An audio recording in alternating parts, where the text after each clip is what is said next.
I live them.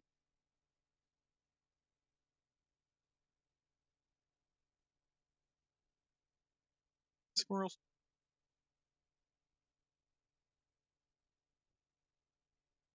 Wait, Capcom and Webtoon are teaming up. Webtoons. They need to give a team up between Storm and Squirrel Girl, where Storm's ultimate is infused with Squirrel. That would be funny. Or one with Jeff, Namor, and Storm, where it's Sharknadoes.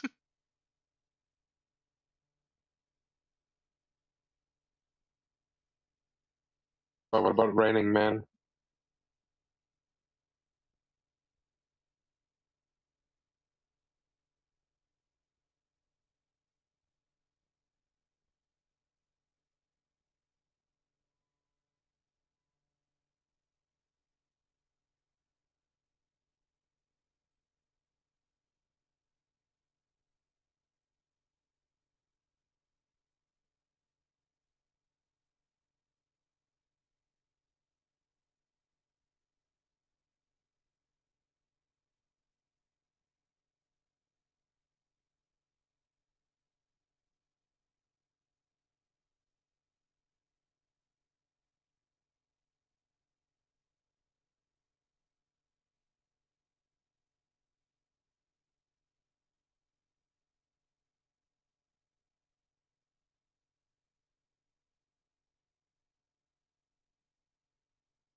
Stormblood thing was great.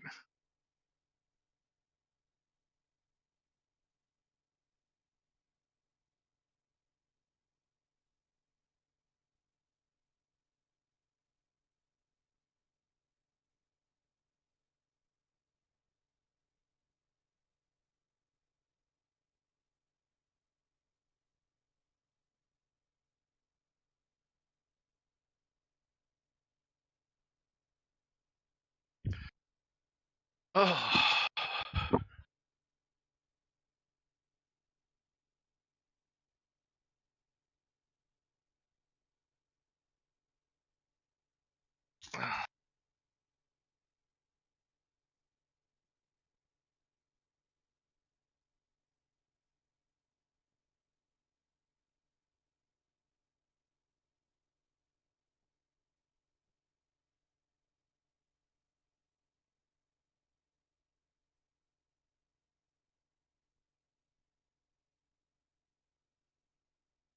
I have decided I need.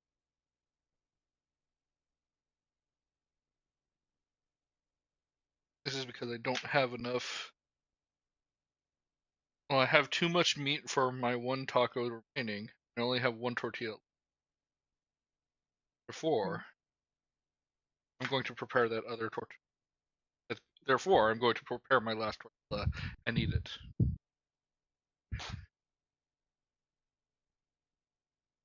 Yes. Wait, what? No. Don't beat meat into a tortilla.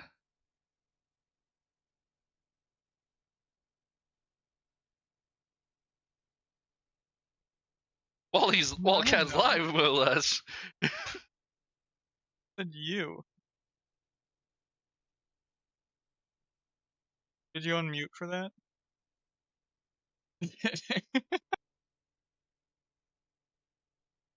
Yeah. It was on the VOD. Yeah, exactly. I said you. I mean, It's okay to self-project. It's fine. I'm not just I'm a whole. I'm a.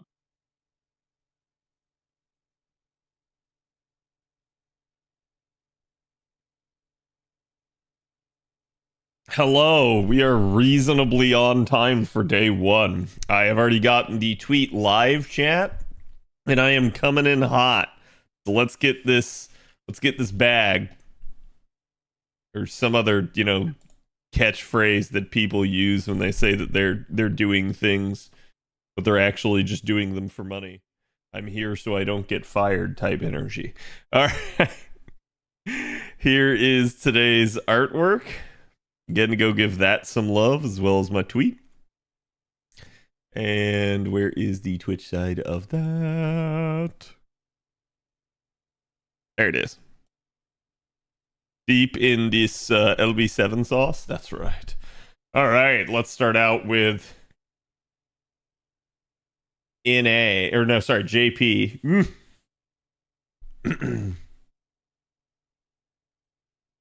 Wow, that's amazing. Hello, gurus. How's it going? Wait, what's amazing? How are we doing tonight? I'm doing okay. Today was my first day working the extra hour, and it sucked, but it sucks in general because you have to work an extra hour, but today just kind of sucked. So, not every day will be that bad. Deadline days will be, but that's just how it is. Oh, the art, yes. How are you going to handle the raid with only saber faces? You'll see. Chill out, chat. Everyone keeps asking me if I'm going to do it Saberface only, and it's like, yes. I've talked with people about this. We've formulated a plan as to how I'm going to do it. There's still some RNG, but we'll talk about that when we actually get to it because I don't want to get too spoilery with chat right now. So I can hire you to do my taxes? No. Saved up over 1,000 Saint Courts for Summer Scotty, only for her to come in 3 multis. Look, think of it this way. Now, you still have over 900 courts. So you can still hit pity on someone else. So just keep saving, I guess, until you get to another banner you want to roll. Hello, I'm in desperate need of a haircut. Same. The problem is I have this return that's hanging over the top of me at the office right now, which is partly why today was so awful, is because they're really chomping at the bit to get that return from me. And my dad was out of the office the entire morning. He showed up late, and then he was asking me about it, and he was putting pressure on me for it. But in the meantime, I've got other people coming to me and asking me to do stuff for them. And so I'm just getting torn in multiple different directions, and I hate it. I hate that sort of crap. But quite literally, usually I have to take a little bit of a longer lunch break to go get my hair cut. And so it's right now, while I'm dealing with all this crap, I can't. So it annoys me. There's enough saber faces for the raid. Yep. Which day did we get the Cuckoo banner? What day did LB7 come out? If anyone can remind me. Sorry, part 2 specifically. Damn, y'all don't cut your own hair? I mean, I pretty much did. I haven't had a haircut since before Thanksgiving. So all this is me tending to it myself. And I say that it's not very tended to. Wednesday? Okay, yeah, then Wednesday it'll be. Yep.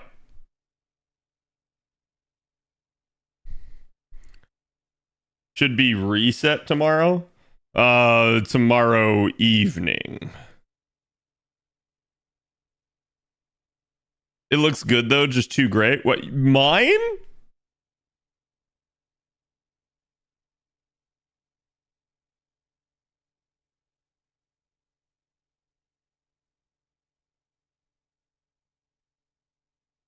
All right, we'll see about that. We'll see about that.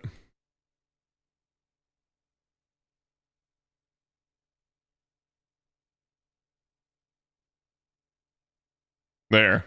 Is it too gray now? How about that? It can't be gray if I'm this color. Not gray enough? I see. Let's see. How do I... Chat, which color of the rainbow do you prefer? Oh, wait, hold on. Why is that not?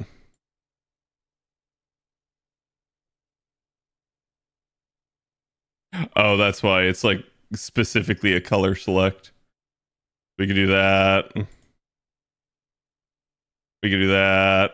Oh god, that's way too deep. Do that. Do that. See, chat, like I can do this all day. You don't want gray? That's fine. Just for that, you get gray CAD.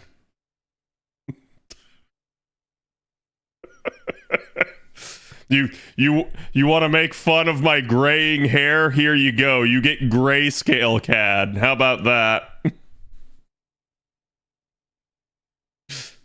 CAD's dead. Yes. No. Hold on. Now I'm dead. Now I'm see-through.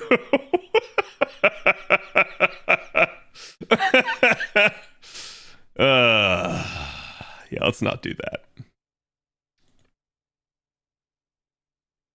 There we go. Which actually, let me double check this just to make sure that it didn't reset on me anytime soon. It didn't. Let's go.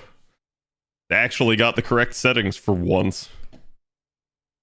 My sub killed him, yes. Northly Clue, they give her the 19. Pyeon Lee, they give her the 16. Deus, they give her the 40. King, thank you for the 42. Deontay, they give her the 57. And I think Jade was yesterday during D&D, so... But thank you again, Jade. Okay, let's go spend some... whatchamacallit. I gotta do my my storm pods on JP, because I guess they're already up at 6, which means they'll be at cap tomorrow. What's cooler than being cool? Force Ghost CAD? Yes. Ruler interludes out. Don't forget to do them. I mean... Perhaps. Yeah, I did see that they're doing the rulers now, which I guess means the archers are going to be last, which is annoying to me, but it is what it is.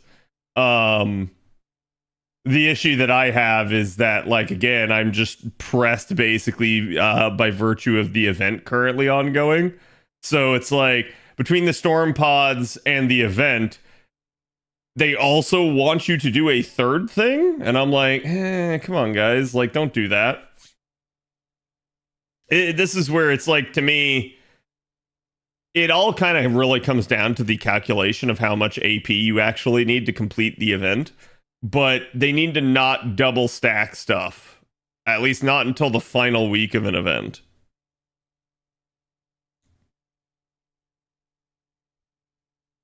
Snake MILF banner tomorrow, right? Sure, yeah. I mean, honestly, and this is going to be funny, but she may just be an NPC at this point, given her lore, but I'm going to reiterate this. Damn, that is a waste of a design if they do not. Like, I'm gonna go out there and say this, chat. I have not seen FGO trend in the art community as much as it has since she was revealed. To the point that, like, I see people that used to draw FGO that don't draw FGO really anymore came back to draw her. So, like, it's a good thing, and they need to strike while the iron's hot type deal. So I really hope that she is a planned unit, but we'll see. People are thirsty? Yep. There's over 20 units coming for Annie. It's crazy. That does sound crazy. Like, Honestly, I'm not sure that, like, especially for a long running gacha game, that throwing more units into it is the solution, right? Like don't get me wrong, I get that they're doing it not as a solution but rather to like hype things, but I feel like that would potentially just bloat you. But I guess as long as it's like something that maybe they feel like they can get people to roll for, go for it. Not like Dragon Ball doesn't have a lot of popular characters. And that's kind of what you see, like, at this point. Some of the, like, longer running, like, anime gacha games, like that are based off of an anime, it's because they're, like, a big IP, usually. One of the bigger, like, shonens, or, again, just something that's had a lot of iterations, like Fate. That usually tends to be the recipe, which is also why, like, when you see like a new one come out, and like, again, I don't know because I haven't played, but it's like I heard there's like a solo leveling one now, for instance, or there was like a God, what was it? Einzulgon. I don't know. I think there's like an SAO one as well. Overlord, thank you. Is there a Demon Slayer? Yeah, I don't know. Like, I'm sorry, but it's like I have zero interest in those. And it's no like knock on the actual like anime, right? Like the IP itself. It's more of just a knock on, it is blatantly obvious that the gacha game is just nothing other than a cash grab, and that they don't have any intent of properly developing them. So usually I look at that and I just go like, nope. Like, I know what you're doing. Because a lot of the times, too, like, they'll coincide it, like, with the seasonal release of the anime. Aren't all gacha games cash grabs? I'm so glad you said that, because I knew one of you was going to say it. Yes, all gacha games are cash grabs. But if you look at the most successful gacha games, they are not just a gacha game at that point. They have actual, like, big developed lore, and usually they are standalone products that have a lot to offer. Rather than, hey, our, anime has a new season out, let's push this gacha game and cash in on that. That's really like all those other gacha games feel like to me. So it's like, to me, yes, every single gacha game is by nature a cash grab, but some of them are just like, they're only a cash grab. There is nothing more to it than that. It's like, oh, well, we have a popular IP. Let's get some money for it. Finish 7.2 is gas. We need ordeal call now. Go for it.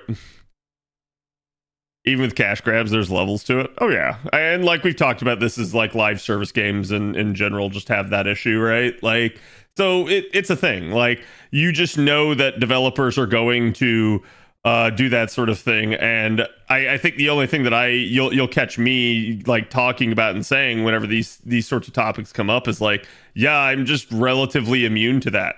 Like, it's why I'll point it out and I'll call it out, is to help you guys become immune to it too, because I feel like, especially nowadays, there's so many of them that like you don't need your money or your time wasted. And unfortunately, if the gacha game is going to be around like a year or less, that's a waste. That's really all it is.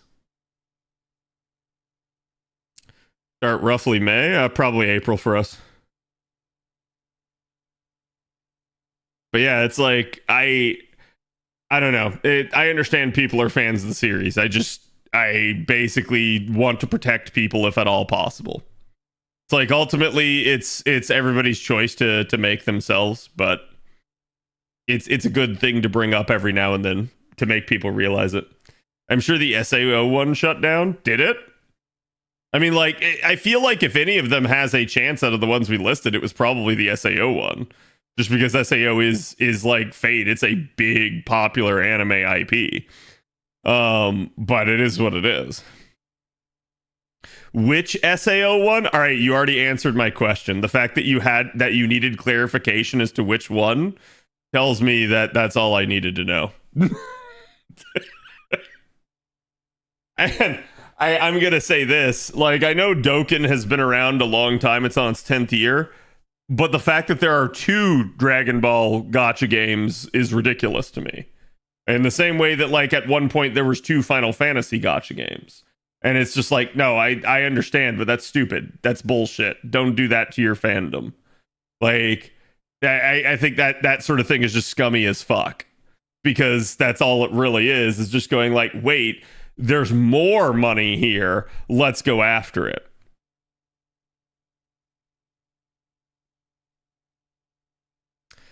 Konosuba won EOS. Yeah, and it's like, I love Konosuba, but I'm not going to play a fucking gacha game for Konosuba, right? Like, and not because I don't think it has, like, potential. It could. I just, again, they put it out literally when the season for Konosuba came out, and you're like, you just, you know that's all they're going for. And you'll see usually, because if games like that are actually good, a lot of people will play it, and a lot of people will start talking about it and hyping it up. However, I do occasionally get like 1 or 2 of you guys to come into chat and ask me like, hey, Kat, are you going to play this new gacha game? Or are you going to play that new gacha game? And I'm like, no. You know, by default, my answer is always no. But almost especially so in those cases. And this is something I've noticed that like gacha communities do in general. Quite literally, you get gacha communities that just kind of go around and they just go like, hey, this new game came out, I'm gonna go play it, and now I want to like get everybody else to play it too. And it creates like this feedback loop. And their hope is that, like, well, they like it because it's some IP that they're hyped for. And their hope is that they can get other people to play it so that it's prosperous.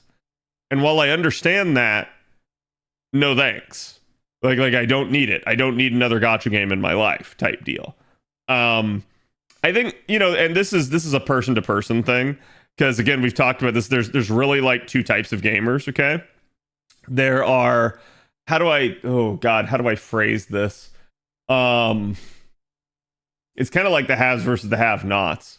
But it's literally when you're haves versus have-nots, it's have time, don't have time. Okay? Those that don't have time don't give a fuck. Those that have time play literally everything. What's the difference here? I don't know. Usually this set of people are employed or have a family. Usually these set of people are unemployed and like single. Okay, so it's like essentially, and there are different combinations of this, okay, but this is basically painting in broad strokes. This is usually where it is. So it's like your people that have a whole lot of time usually are the people that are playing like a ton of MMOs or, again, gachas, things that are designed to actually waste your time and lock you in. So we could just say that this is live service in general. Whereas these people over here don't have a ton of time, so they're usually playing single player games, maybe the occasional like team based game, something like with their buddies or something, and like that's the only reason that they get on and actually play. So, and again, like you could be anywhere on the spectrum. These are almost like the extremes of the spectrum, right? But quite literally, is the right side demanding auto and FGO? No. Not at all. No, the right side doesn't demand auto and FGO. The left side does. You want to know why? Because the left side plays too damn many of these. Like when you're a gacha addict and you play 7 different ones, you need all the time you can get. And that's usually what happens. The people on this side play too many of the gacha games and feel this like weird sort of sunk cost issue, where they go like, oh, hey, I've already invested so much time into this gacha game, I can't just give it up, so I have to keep playing it too.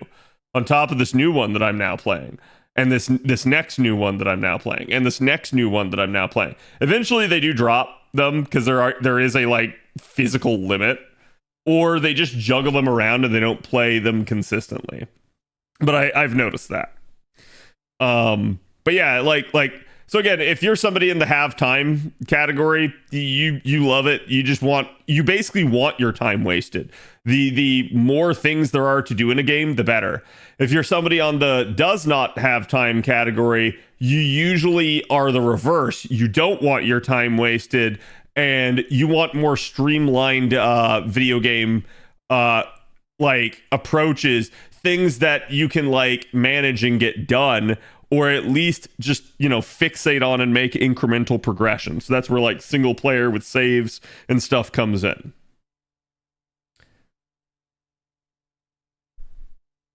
Only players that play a lot of games ask for auto. Yeah, 100%. And it's the absolute truth of the matter, because I feel like if FGO is like your only mobile game that you play, you probably don't care.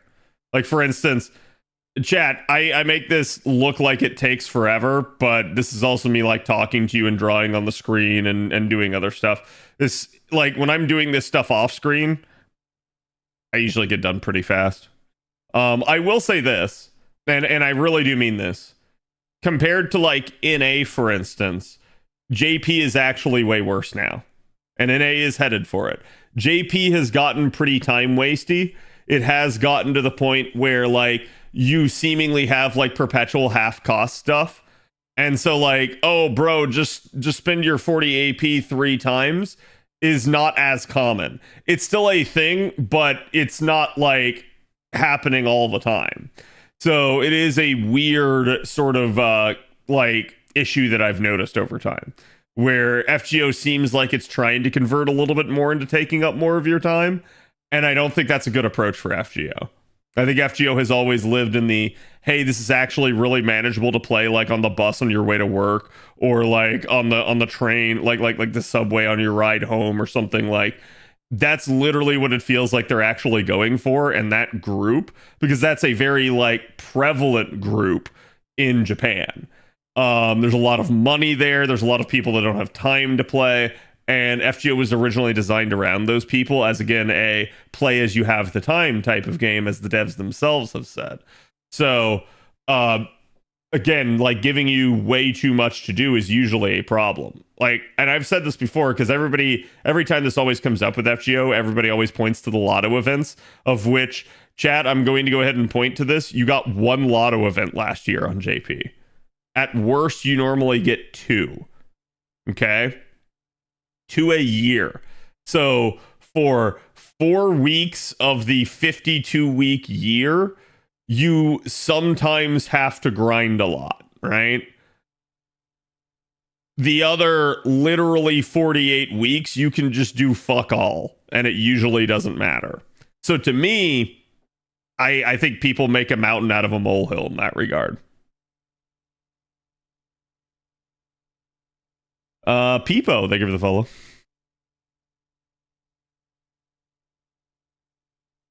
My friend says there's a third category, those who love to game but can't farm because their commitments want auto as well. That's not a third category. That's the does not have time category.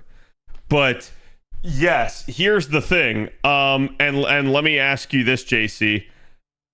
Does your friend or anyone he knows that does that play any other gacha game? And I'm willing to bet the answer to that is yes. That is to say, they don't actually have like real life commitments. Their commitments are things where they're lying, and it's basically like, hey, I'm actually committing to another game. They try to hide behind it, because I have seen people do that over the years. He only plays FGO. All right. What's his job? Is he like somebody that's working really long shifts, like a nurse or something like that? Like, I'm not saying this can't be the case. I'm saying that is irregular, but I understand it. I do understand the idea of like, hey, I can't play this game as much as I want to, but I also think it's also on the person at that point. And it's just like, if they're not going to make FGO a priority, that's fine. They don't have to. But quite literally, that's also just on them not making the game a priority, right? For instance, I have people that go like, oh man, like I can't do anything in the mornings. I got to go into work. And so like I just create blue apples and I only spend my AP down once a day. That's fine. Chat, I also have to get ready for work in the morning. I just literally do it with my phone in hand. It sucks. It's stupid, but yeah, it's what I do. So it's like, it is what it is. I'm not saying that's a like lack of commitment on the person's part necessarily, but I am saying that at the end of the day, that's also just a person like having the option to and choosing not to, right? He works in a hospital. You're exactly right. Yeah. I don't remember if that's come up before, but I feel like that's been mentioned before when I've had this discussion.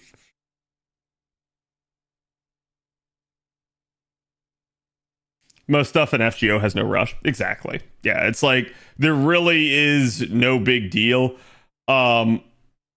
Again, even if you do make blue apples, I don't think it's the biggest problem, because it does seem like the devs are at least cognizant of that, because I have seen a handful of people run out of blue apples.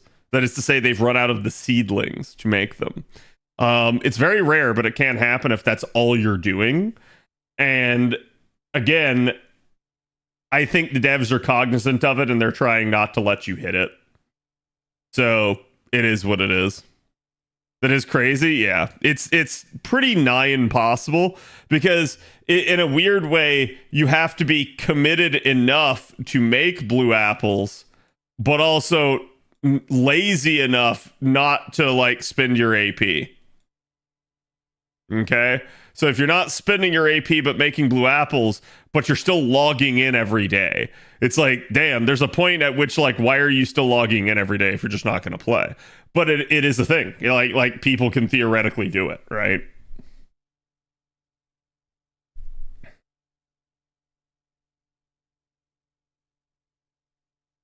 I think it'd be a cool Q or good QOL to have FGO increase the AP cap. Yeah, I will admit, like, I feel like at this point they can go a little bit better with this stuff, because I have seen a lot of other games adopting the 180 model.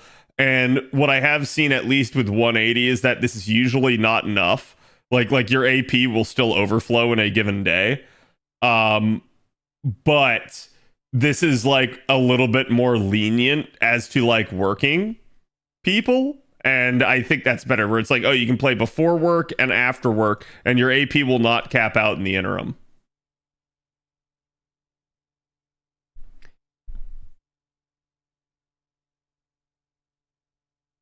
I mean, I'm gonna be real with you. I am actually surprised that they haven't done anything about it, Peepo. If I were the devs, I would have nuked it from orbit, but mostly because as much as you want a robust and thriving community, quite literally, I do feel like that app has had problems with it. But I'm not going to go too deep into that, because for one, I don't condone it. And for the other, I don't really care to promote it in any way, shape, or form. Hello, when I was in a mood, that was me. Yeah. Got blue apples then to spend on lotto. Yep. And that's the other thing. It's like, it's not like there's not an upside to it, right? So at the end of the day, I think the devs know, and they're not going to let you actually hit the cap within reason, right? Yeah, if that's all someone does is make blue apples, it'd be what it be. But usually, in the way they have the game structured, and this is what I always tell you guys, do your 3 out of 3 runs a day, and then make blue apples, if nothing else. Because if you do this, you get your dailies, you get the tickets basically for free materials, which again, I'm sorry, chat, but I can't think of any other game that just straight up gives you this many maths. Okay? Like look at this crap. All of this free, right? Like just for logging in for the day. I'm not going to say their games don't have good login rewards, but when people say like, oh my god, the farming in FGO is so bad, I laugh at them, because the farming in FGO is not bad at all. I have seen the way it is in other games, and if people think it's better in other games, oh man. Listen, at least you don't have to get like a different quality material that's like A+ grade or has RNG stats on it, and so you finally got the drop, but it wasn't the right drop that you needed, and therefore you actually need to go back and do it again, and you have to keep sitting there and you have to keep waiting on it. No, fuck that, dude. Like, the only RNG is whether or not it drops, and once you have it, you have it. It's a permanent addition to your account. It'll never be useless unless you've already gotten so many of that one material that you can't reasonably use it anymore. And then at that point, get off farming that material and go farm something else.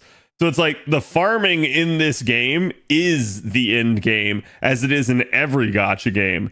But this one is just quite literally procure the materials, work on your units. Once they're worked on, they're done. You don't have to keep doing stuff to them, which is really nice. It's one of the things I really like about this. I feel like most other games make leveling your character maybe a little bit more automatable or easy, but then they get you on the other end of like gear or weapons or something like that. FGO just goes, all right, cool. Yeah, you have to try a little bit harder to get the materials for your given character, but that's it. Do you think your JP will ever be at a point where you use all your apples? No, I think my JP account has reached perpetuity, which is wild to say. But as I've mentioned before, I'm pretty darn smart about how I use my AP, and I'm extremely unwasteful over time. I'm not going to say I've never wasted AP. I have, and I do somewhat frequently. But usually when I say I waste, like we're talking like 5 AP at most or something on a given day, because I'm pretty cognizant of like how long it takes my thing to refill, as well as like how much like I need to spend at any given moment. So I'm usually really good about it. So over time, I have very, very minimal waste and literally log in every day. Like, and that's, I want people to understand, I at least am self-aware and have perspective. I log into this game every day. That already puts me at like such an outlier from your average like casual player. Period. Okay? Period. And I want to state that this is true for any gacha game. If you log in every single day to that gacha game, you are the extreme outlier. And I don't want to make you guys feel like you're some sort of freak or anything like that. You're not. But again, you are the exception to the casual person that maybe logs in once or twice a week. Okay? So it just is the way it is. It's also the way the game is structured. The game is done that way on purpose to try to get you to keep logging in every day, to keep that addictive habit formed. But it is a thing.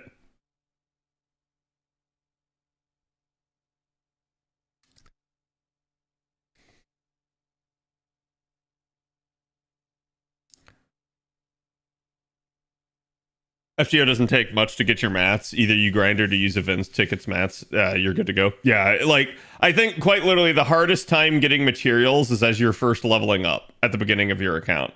And even then, pure prisms are a thing. So, I really don't think it's that bad.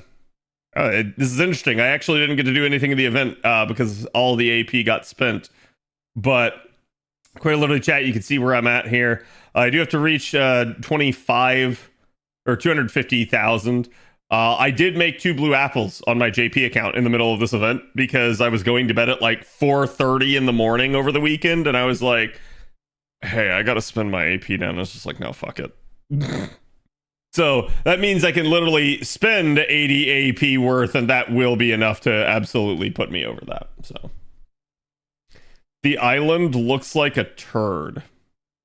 The island has actually changed shape. But also, bro, I don't know what turd has eyes, okay? Your turds be mighty weird at that point.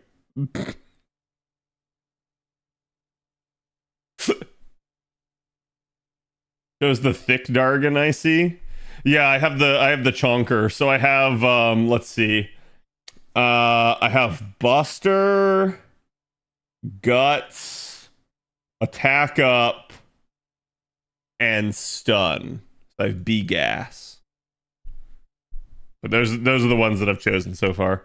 I probably shouldn't have chosen the Stun, because the Stun happens immediately turn 1. I figured it would be good for like the challenge stuff, but I'm thinking maybe the evasion would have been better. You can click on the dragon to show all the buffs, by the way. Yeah. There you go.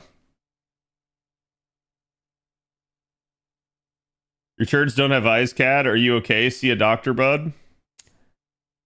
I think it's quite the reverse. I think if your turds have eyes, you definitely need to see a doctor. Because you probably have some sort of parasite living in you at that point. Let's not keep going down that route, because that's a disturbing mental image.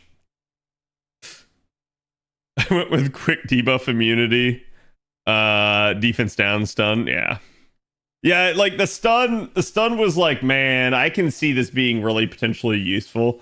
But in retrospect, the evasion, like, so chat, did anyone pick the evasion? Is it like more than one turn evasion? Is it like times limitation? Because if it's times limitation, that's actually really nice. But if it's one turn only, then I was kind of like, eh. It's 2 times dodge. Does it have a turn limit?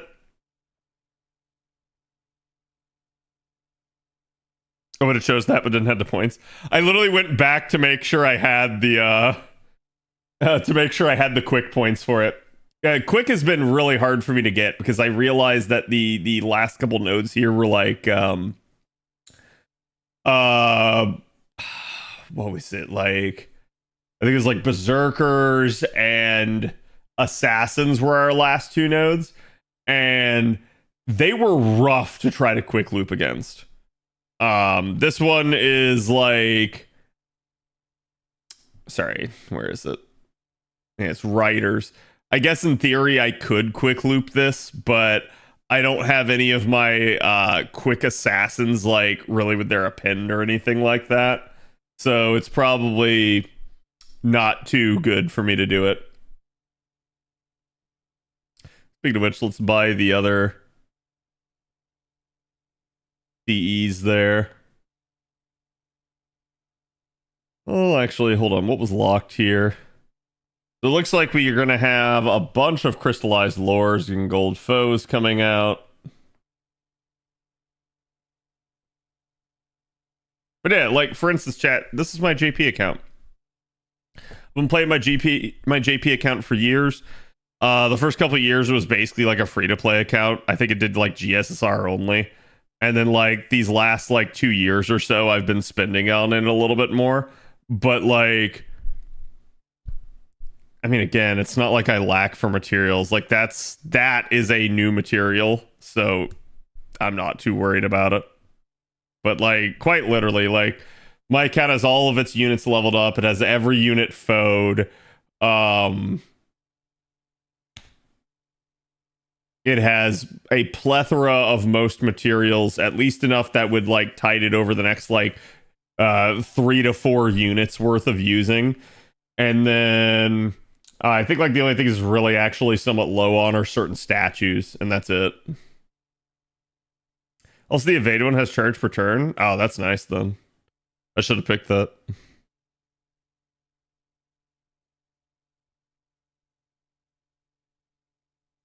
How much ticket event give? What do you mean?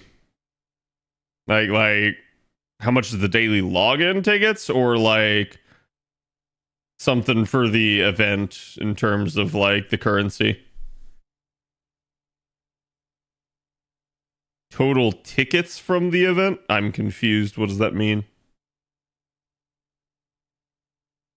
Because as far as I know, there's no tickets in this event.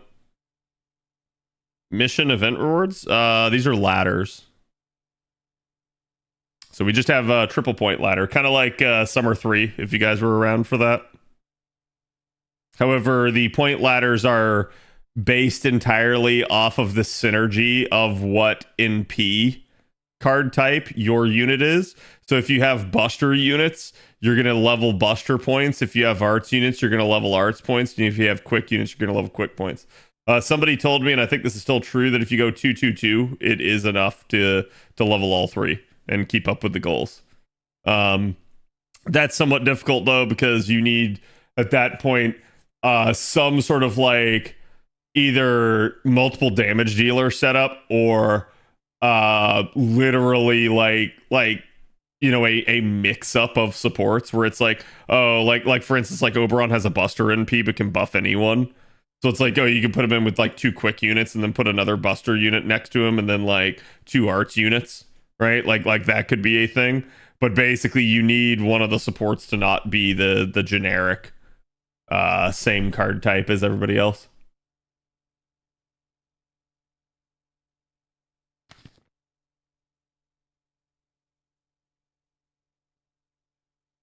Also like the idol event, yeah. There's a few summon tickets in the ladder. Oh, is that what he's asking? Oh, okay. I have no idea. I haven't actually looked. Let's see.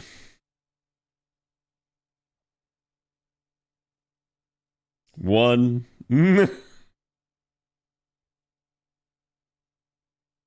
Two. So 2 in that. Probably 2 in this one as well. And if this one has 2, then the other one surely has 2 as well. 1.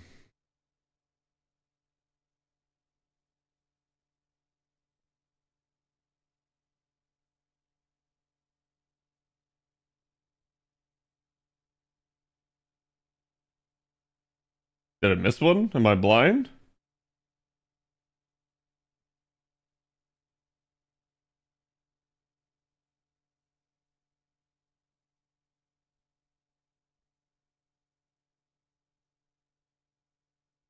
Huh, that one only has 1.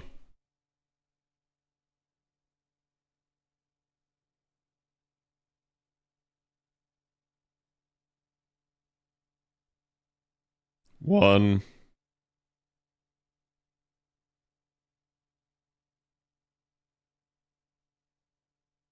Yeah, so there's only 4. There's 2 in 1 and then 1 in each of the others. Don't ask me, chat. I didn't make the ladder. Well, I like I said, it just is what it is.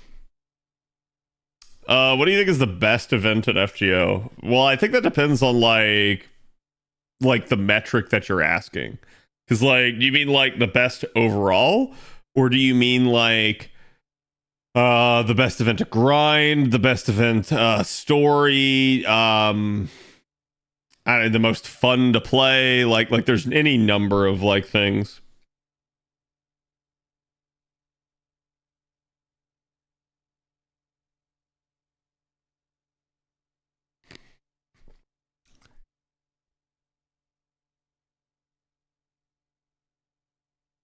Best event overall.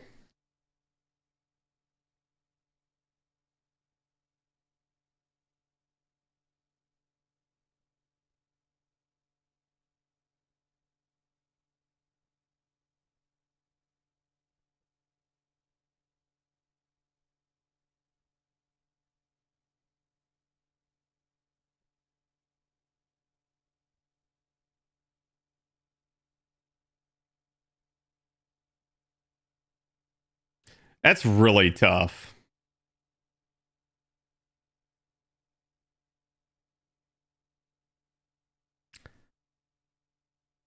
Because if we can throw out story, I have an answer for you. But if we can't throw out story, it's difficult because I haven't read some of the JP stories. So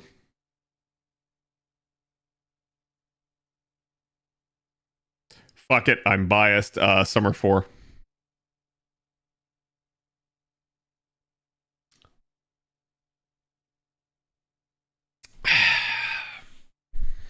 When you give me a difficult question like that, I just go with my gut.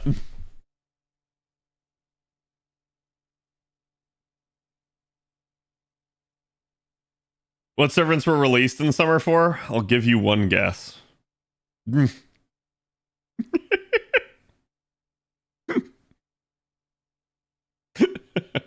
You join me?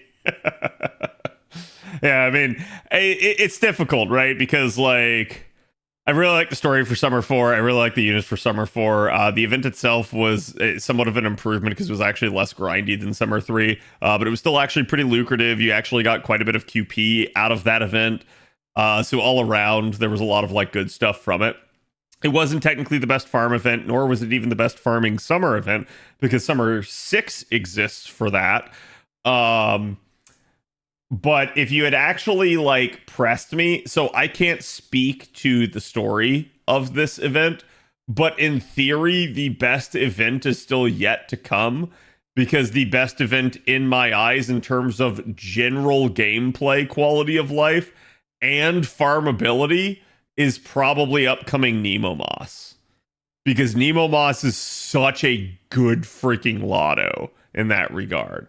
It's a Christmas lotto that gives you a 90 plus node from day one. But I think there's arguments that can be made. For instance, you could say that any of the normal fest lottos, at least you have like a 90 plus plus from there on and then on out.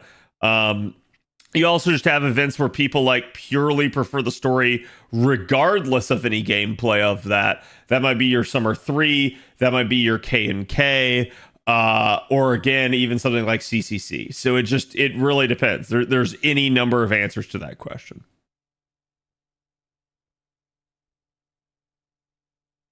Clearly it was for Jetkita. Yeah, she's one of them.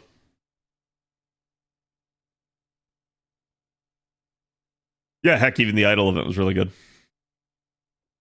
Neko raid was silly. I won't give it to the Neko event because the Neko event was 1 week long and that still pisses me off. Also, the way they handled those raids was atrocious.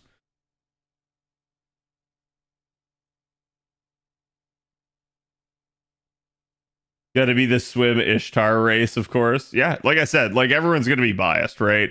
At that point, when you're asking people what their favorite event is, they're just gonna tell you their choice.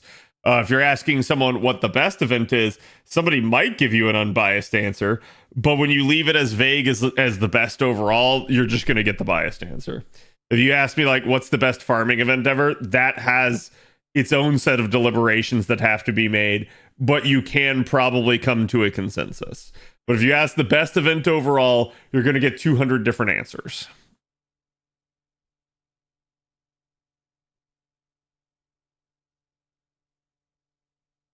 Da Vinci? The Da Vinci Lotto definitely had some really, really strong capability. All right, I'm at 144 here. Hold on. You know what? Screw it. Let's do a treasure vault. They're still half cost.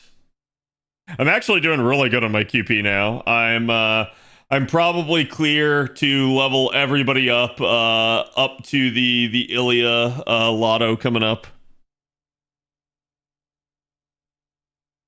Da Vinci Lotto best event because statues for class score. Yeah, see, like for instance, you can make an argument like that.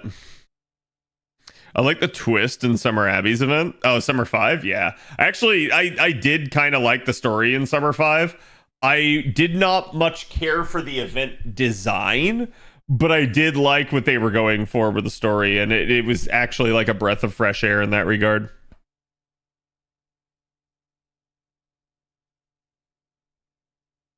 Never have to do statues and monuments again. It's great. Yeah. And yet, even still, my NA has done that, and my NA still picks up every single statue and monument it can. Why? I don't know. Because I know the pain of having to grind out statues and monuments, and I never want to go back. Can't wait for the next lotto. I need mana prism so bad.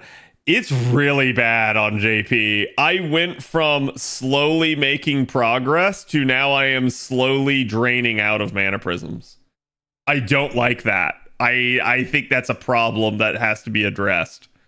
JP can't have people running out of mana prisms, or they're going to end up with a lot of people screaming.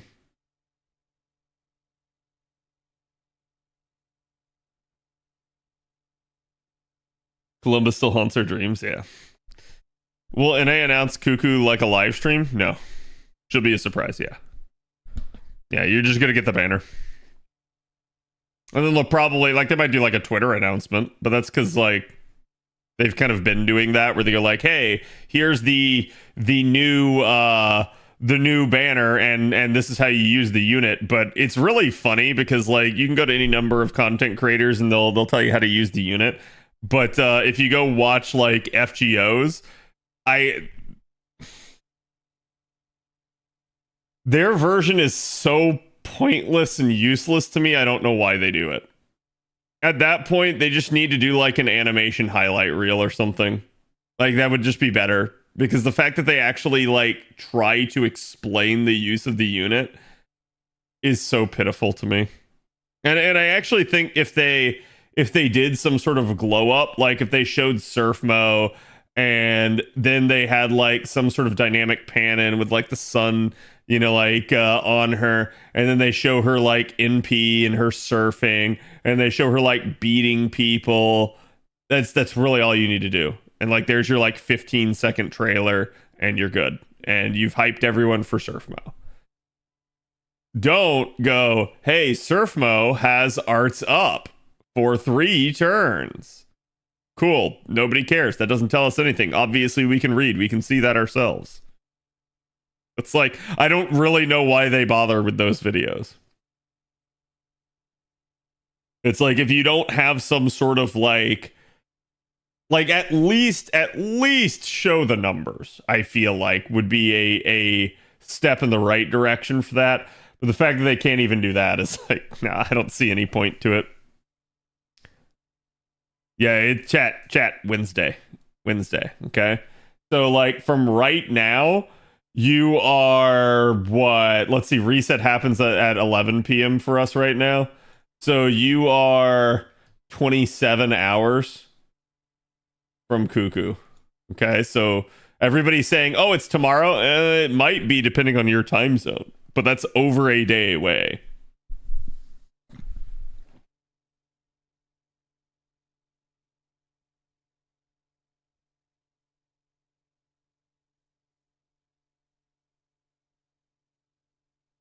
Is Saber using her NP in the middle of it all? I mean, I think that's fine. Like who cares if an advertisement's old? Other than your game needs to look good and be able to sell itself. And I think, unfortunately, for those old advertisements, it doesn't. I feel like they can absolutely sell it way better than they do. Okay. Now, chat. Oh, hold on, real quick.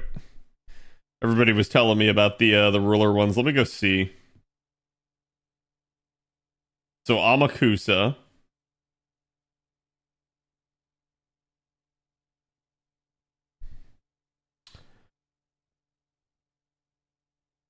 Why does that have 1 day left on that? Okay, that needs to get done.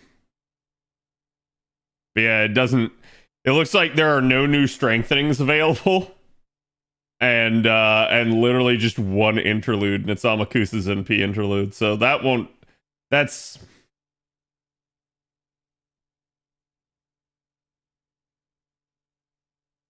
what, 90 AP right there between those two. So that's not too bad.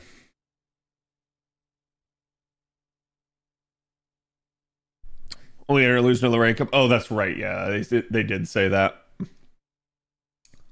But yeah, so that's not too much. I'll be able to get that done. Yeah, we literally have all the writers coming back now. Actually, let me see who's on rate up right at the moment.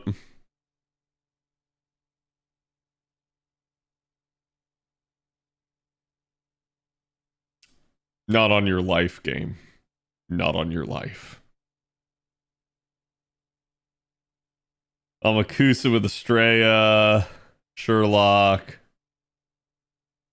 Bunny. Nice. Himiko.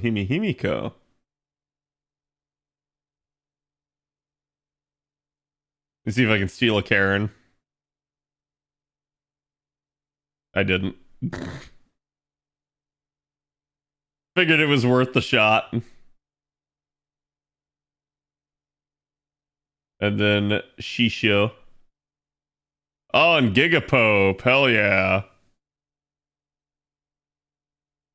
Yeah, my account has like so many options for arts. It's not even funny. Himiko, but it's Karen. Listen. basically what I've determined is that my NA account is, or sorry, my JP account is somewhat bereft of quick units. So it's probably, I say somewhat bereft. I have very good quick units, but I don't have a lot of the like more recent editions because I just went like, no, I'm fine for right now. So the only problem that can occur is when the game literally goes, but now you must use your quick units, and it's like, so the current JP event is like basically got me in a little bit of a bind since I need to actually use my quick units.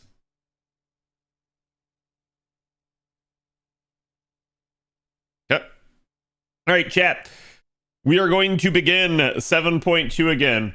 I believe I am somewhere in chapter 13. Y'all know the drill. This is Saberface only, which means I can only use the Saberface people. The exception being Arthur, who technically doesn't have the trait for some god unknown reason. And if I get forced to take a like story support or something like that, it doesn't violate the run if I have to use them. Because again, some fights are just gimmick fights. Karen is one of the best quick loopers available. I know. I'm aware. Like I said, she's one of FGO's best kept secrets.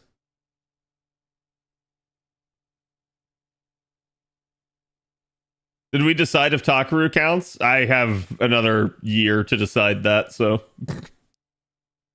I like, for me personally, yes, Takaru counts, and the fact that that FGO tried to rob us of that is just something I'm going to always hold against them. Like, that's up there with the Artoria name issue.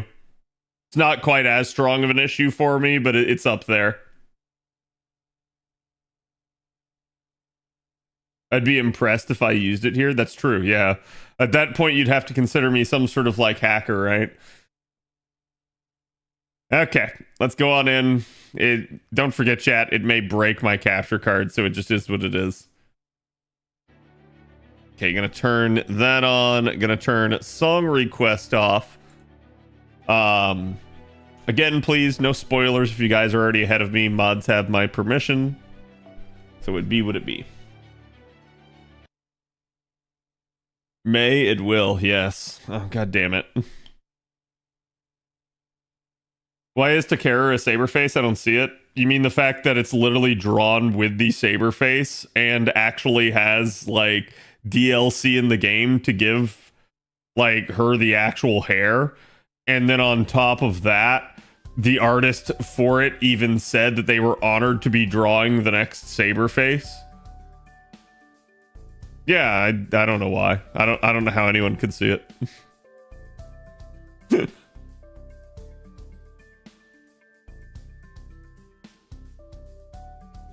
This is breaking every time you do a fight. Oh, god damn it.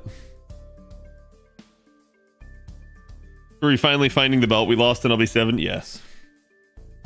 Alright, hold on. Let's catch up here. Well, we stopped at a weird point. Because I don't remember what the heck happened. I remember we were having some issues with Olga. And now we are on our route to the... What is it? The 7th stratum? And then Cuckoo went cuckoo for corn.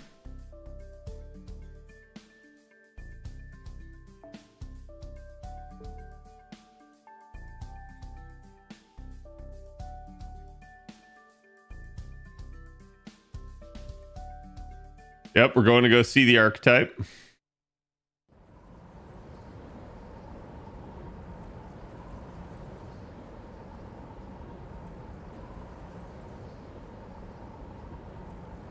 Oh, look. Chat, it's Agartha.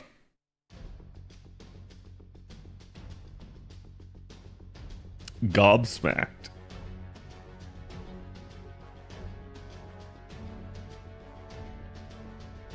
No? What do you mean no?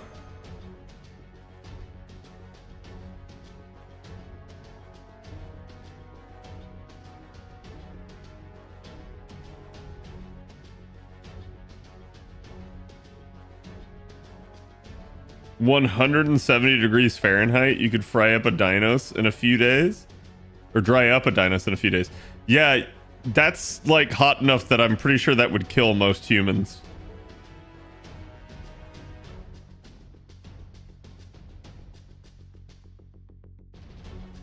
Like, I know we have like the Mystic Code protecting us, but Jesus.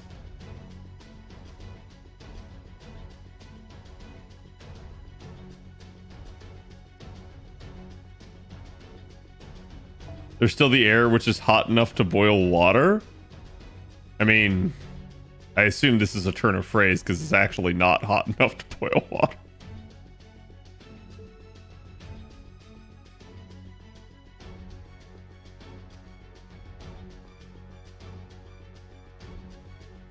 Nice, Sarah.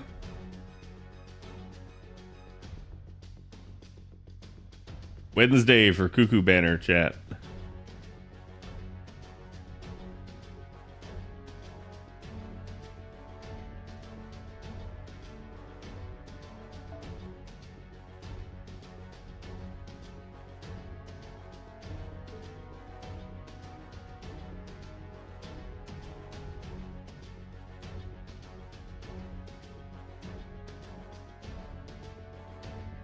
Is a vacuum with no gravity. What the heck?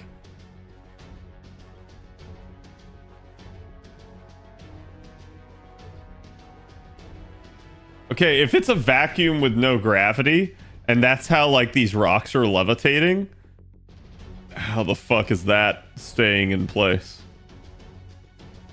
Like, no gravity means the water itself should be evaporating and just moving upward because it's not able to pool.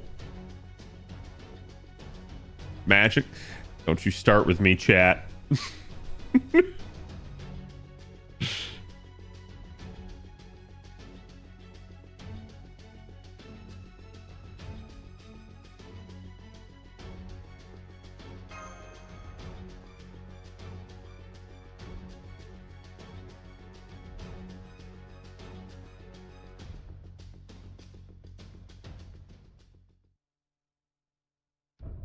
We're not going to be reaching an oasis anytime soon. I mean, I don't know. I see one in the distance. How far could it be? Surely it's only like, 20 miles out there.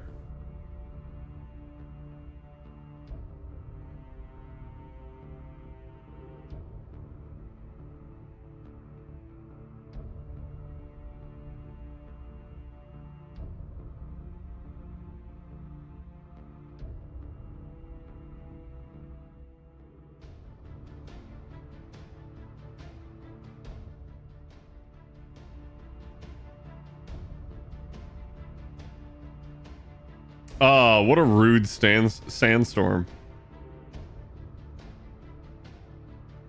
Wait.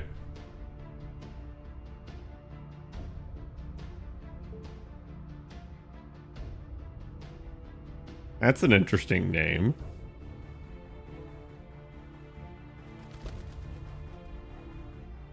But is water wet, perhaps?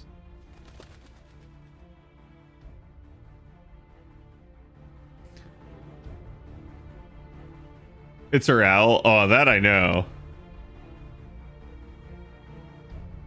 I just somehow feel like that's the first time I've heard the name, but maybe it's not, and I just don't remember.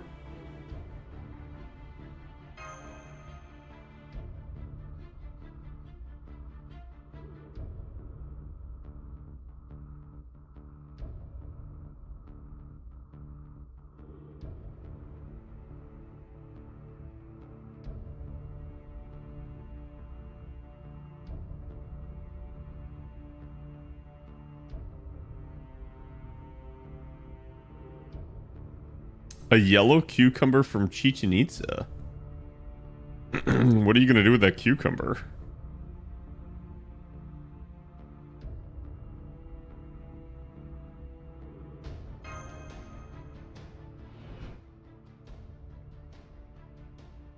This man gave us one. Unbelievable.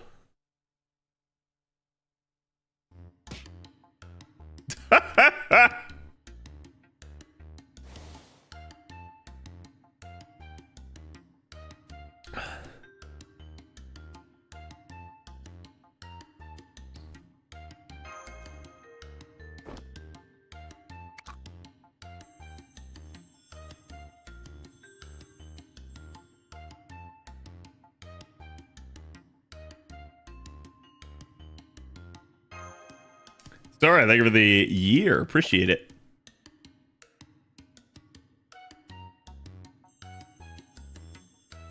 Tastes like apples, grapes, oranges, and peaches all at once.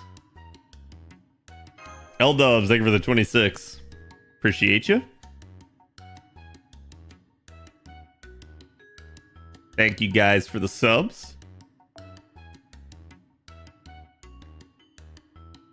See, I'm surprised you eat it all at once instead of just like taking a bite out of it.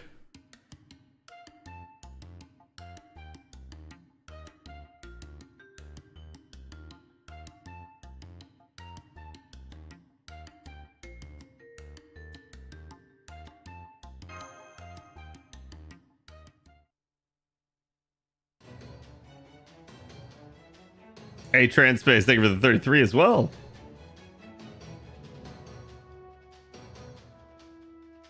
I like how we were just about to say like where we got it from and tell everyone that it was Daybit.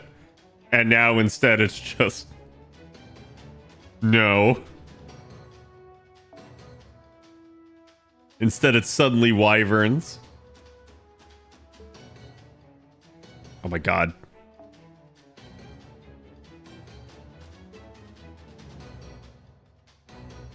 I hate to say it, but I actually wish that they would just like move the bar down here and then like allow this to be like 3-line. I really feel like that would get rid of so much of the chat box jank.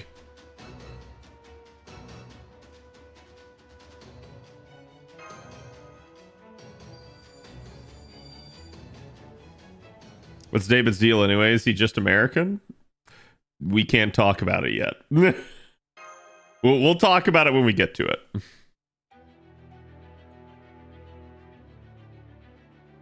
That would be spoilers.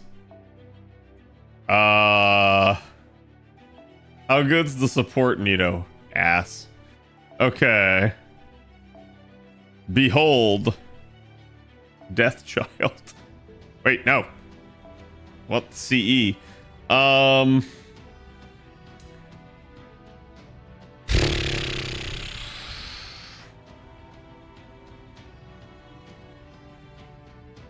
Let's go K-Scope.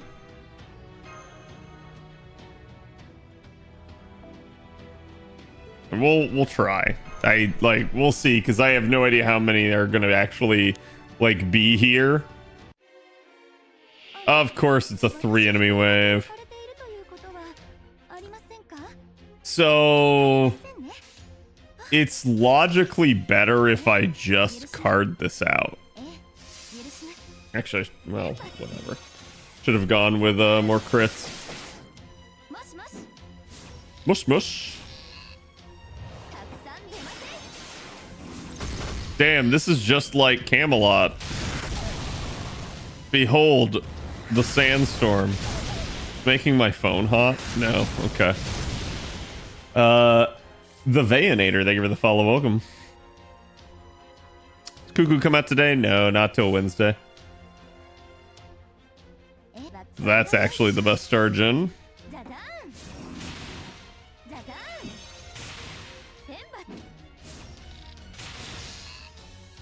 Not that I'm gonna get very many stars here.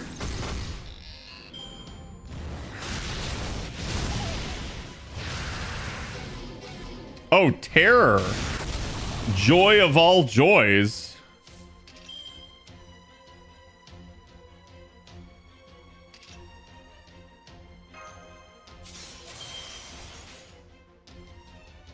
Hopefully that will stop the actual terror effect from triggering.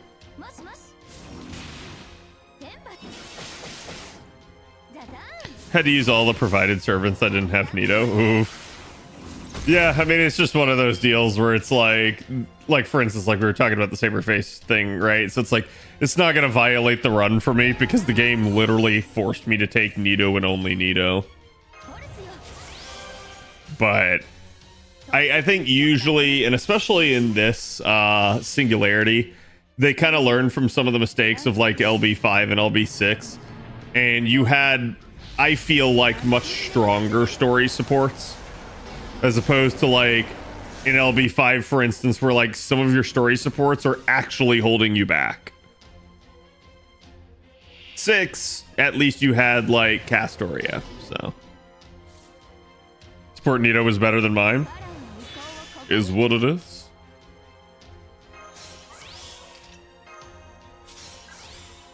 Give me oh no! You sack of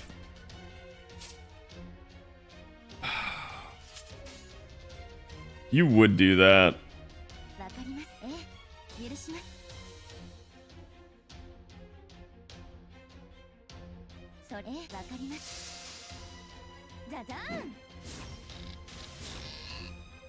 At one point, support Castoria was MP5 120. No, yeah. And even if you had an MP5 120, the support Castoria was better than yours because the support Castoria gave you 30% charge every 3 turns on like just a cooldown of its own.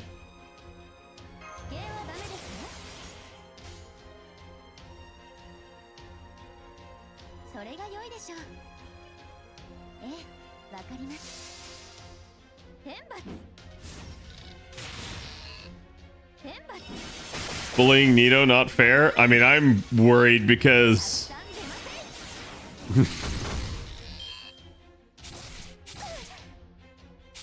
yeah, I only have one more turn. Did I play this wrong? Like, if I had any heal whatsoever, I would be fine. If I get that lucky Buster crit, maybe, but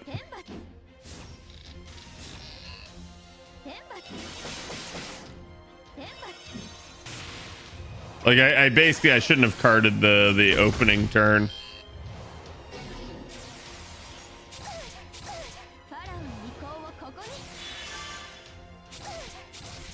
Okay, hacks. Somehow it happened. It just goes, nah, I'd win, yes.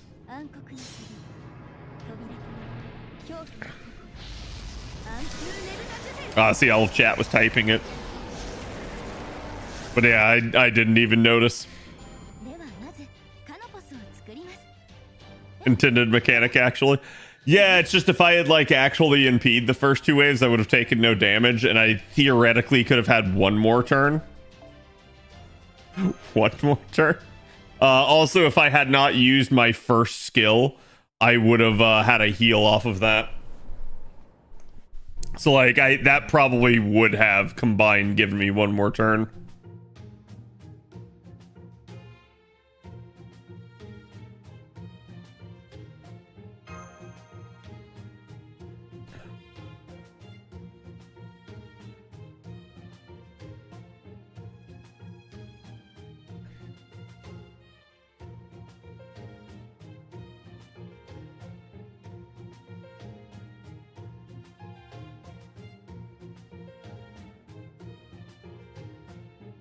So she's already alter, isn't it? Like, she's angry about this because like Nita doesn't normally get this angry about something.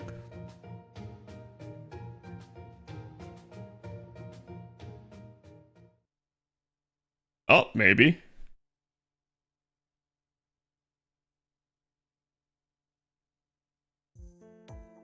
Oh, no, okay. Okay.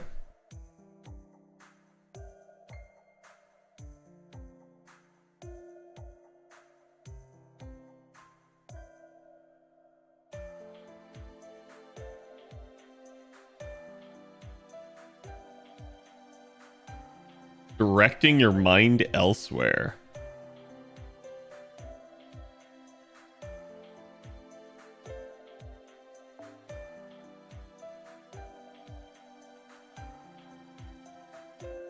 Hmm.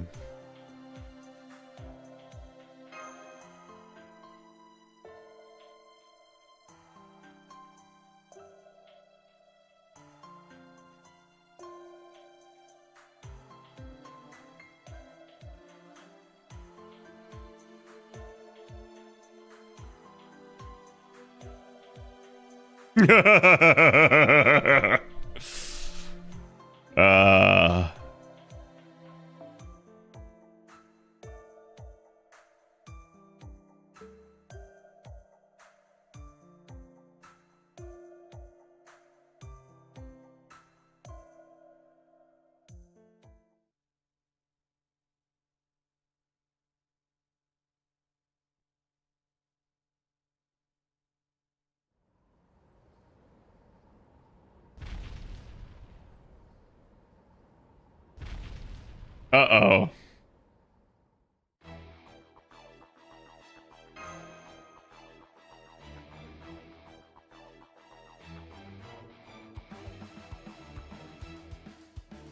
Same size as Protea.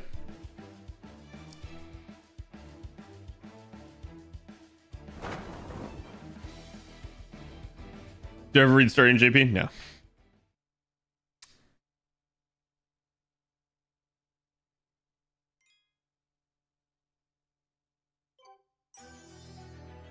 Yeah, I'm worried about those legs. Oh, God damn it.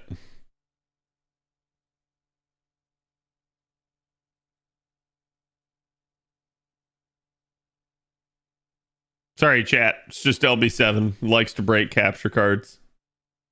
Basically, the first time you go into every node, you have to do this.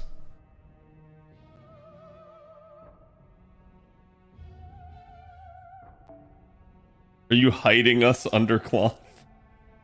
The divine protection of the great Lord Medjed.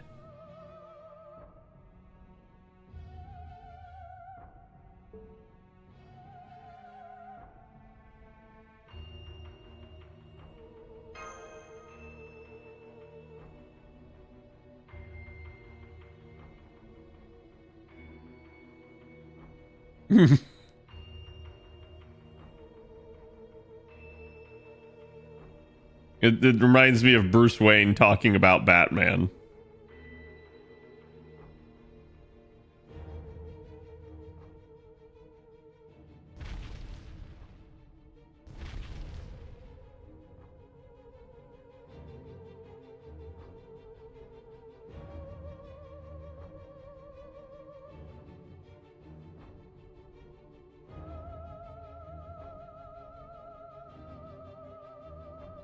Forgot to use my spirit form.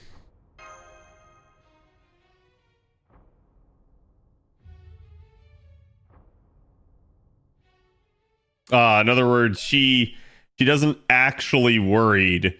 In fact, she's excited because we're worried, which means that she gets to fight something again. That's how I choose to read this. I'm not even gonna try to pronounce that name.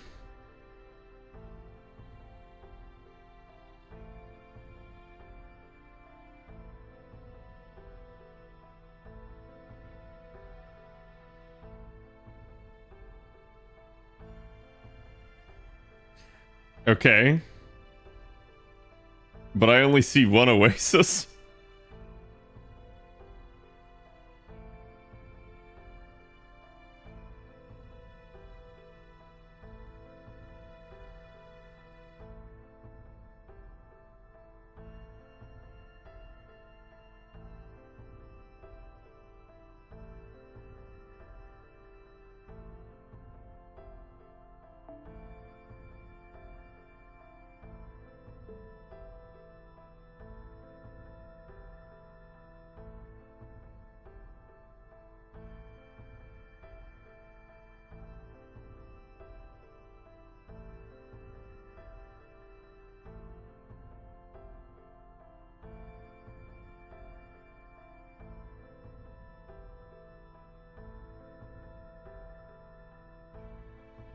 We'd be able to fall towards the oasis landmass?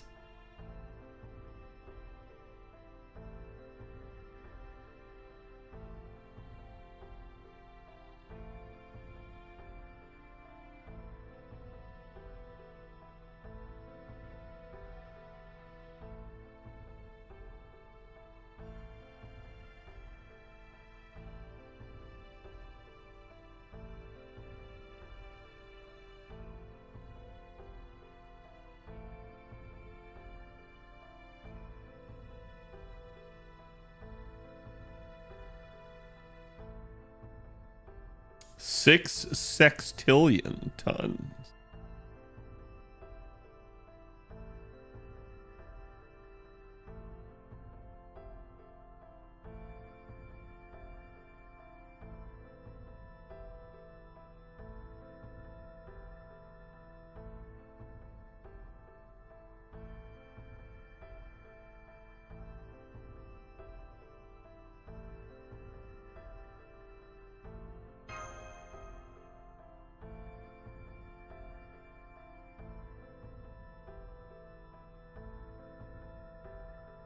Hello, Peaceful.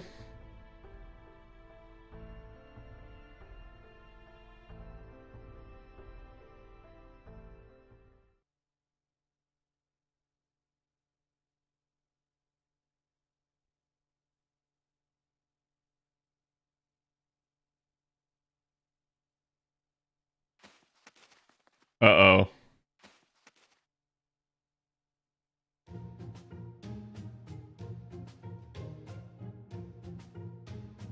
I mean, to be fair, she did, like, talk a big talk. So, like, she's the one that made everybody assume that she knew her way around a desert.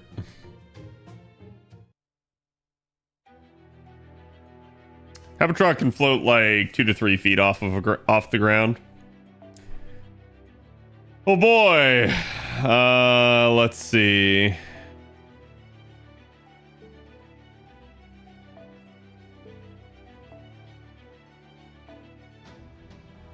So I'm forced to take...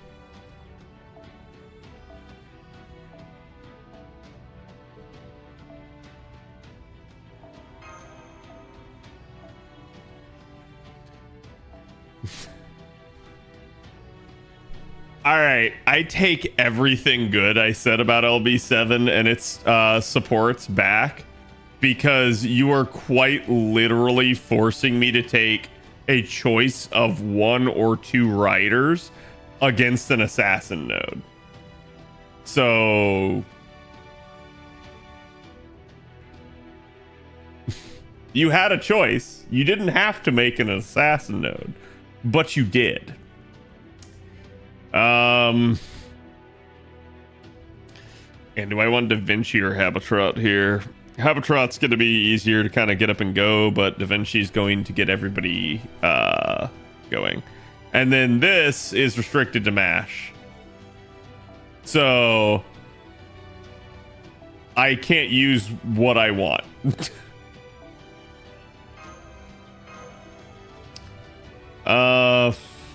No, let's still try to truck through it. It's just a full story character fight, yeah.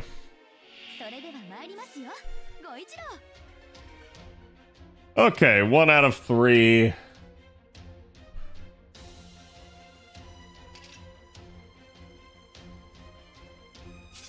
Let's just kill these dead.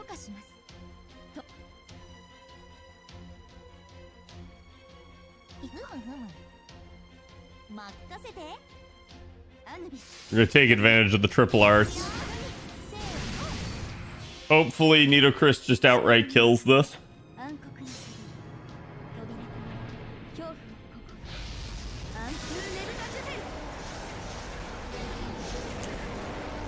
Okay, she does.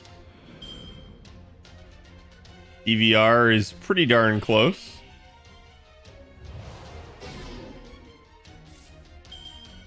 Bro! Fuck off! Well, now I've already faced both types of units.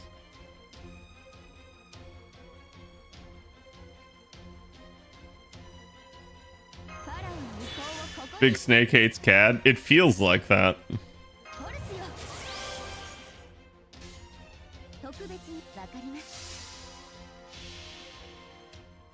Either Chris can kill it with Death Proc. We'll see.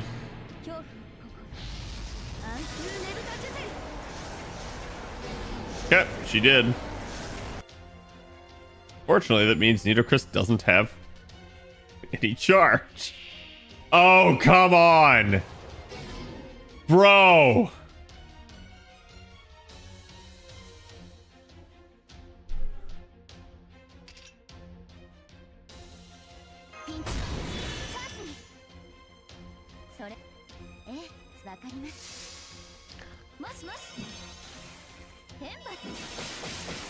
It's funny that now we actually have sandworms in the game.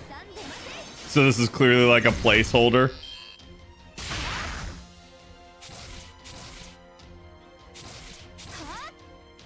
I'm waiting till I get like Nitocris to like 90% and then it just MP seals her.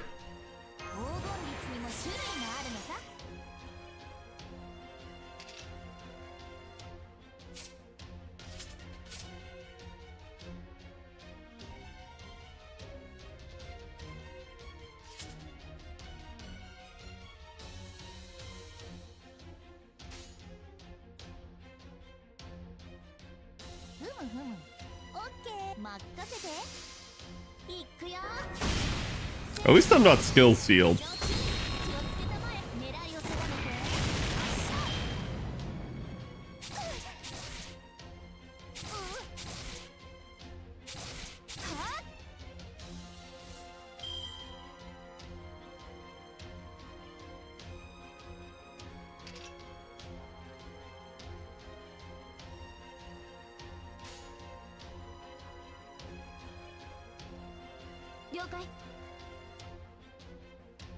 I'm just gonna kill it outright. There's no point in trying to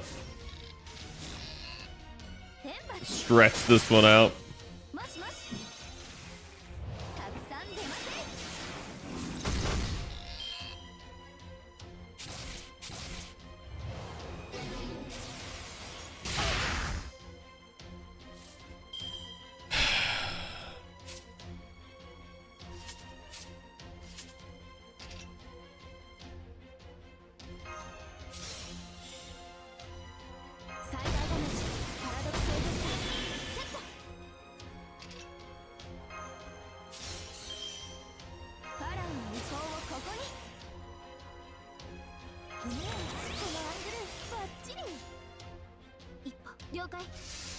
Go bunker bolt.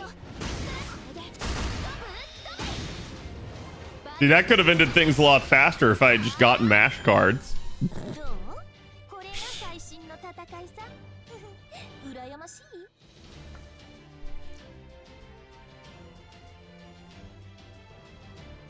Oh, yeah, it's 100% what it is.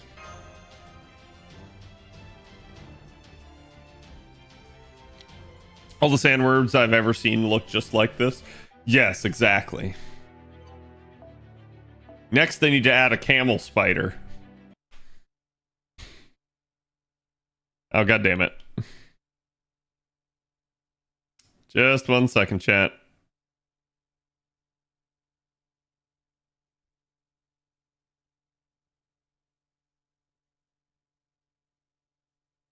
Okay.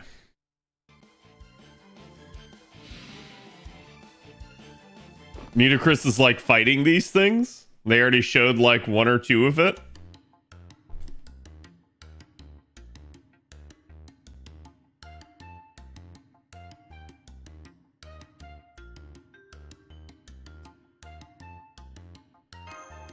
She's gonna go alter just because we're pushing her.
Yeah. Yeah, it was that Pillar of Light's fault. Damn. If only we hadn't been hit by it, everything wouldn't have gone to shit.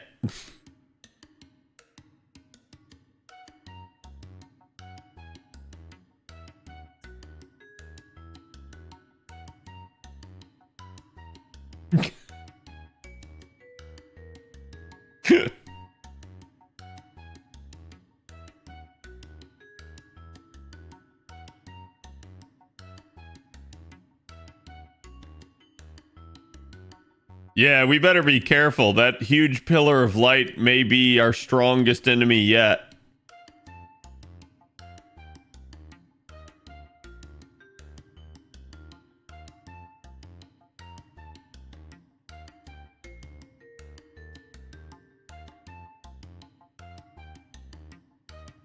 Also, Jack, correct me if I'm wrong, but I believe prior to this point, they had already alleged that Cuckoo had done something to the Storm border and that she didn't know her own strength.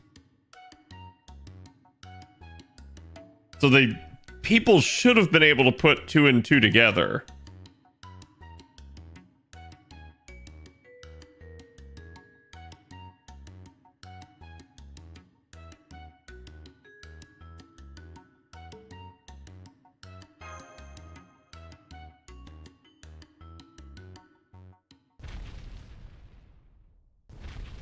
Or maybe it'll show up right now.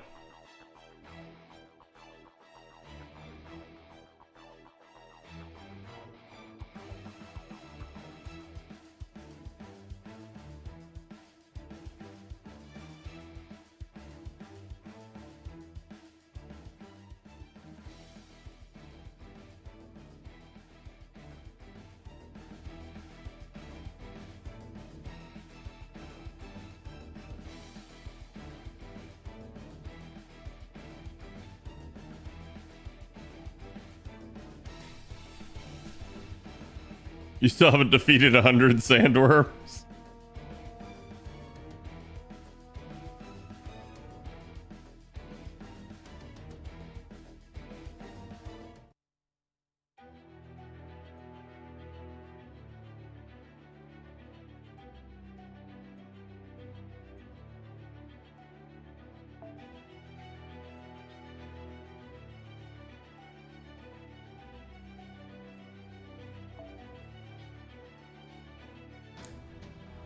Okay, so all of...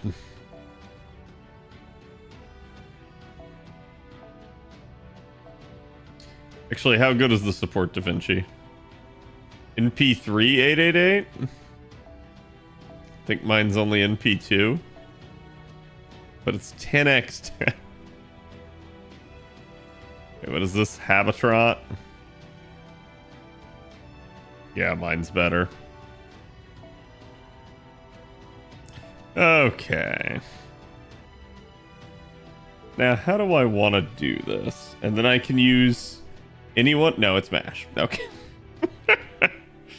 Can I move any of you around? No. That's doubly annoying.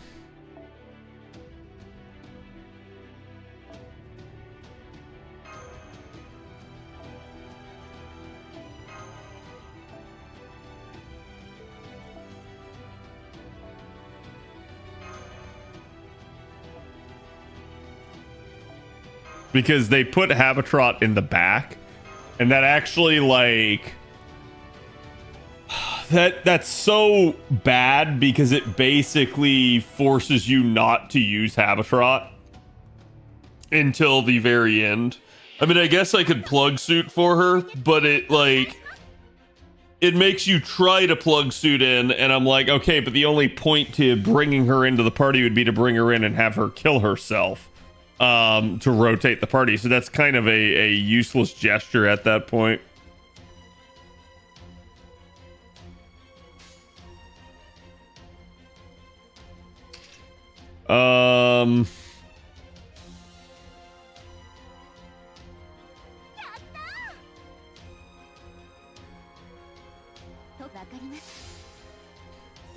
Pre-card a little bit there.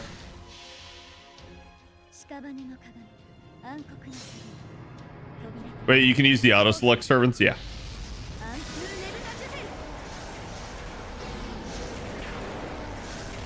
Using your servants, not my underworld? Hey. It'd be what it be.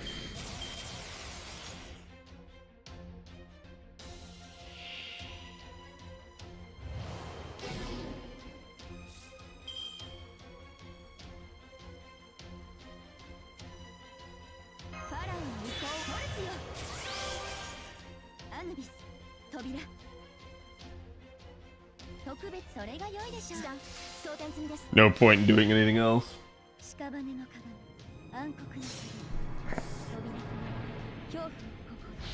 Just take a poll on how many people actually like the force support setup. I don't mind it to an extent, right? Like, I think having story supports is fine. I just think there are better ways to handle it, and I don't feel like they do it very well at all. What's that? Now, I will say this, chat. If you want an indication of just how far FGO has come, behold the difference in, like, the sprite work over here and this, like, fucking Nintendo 64 level bullshit. Okay.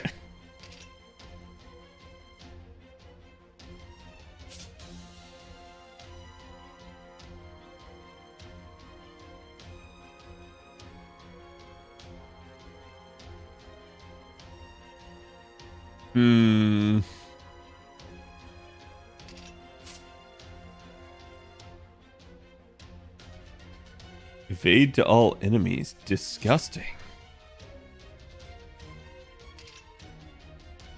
Oh, and we're not in that form. And I'm literally 1% short. Fuck off.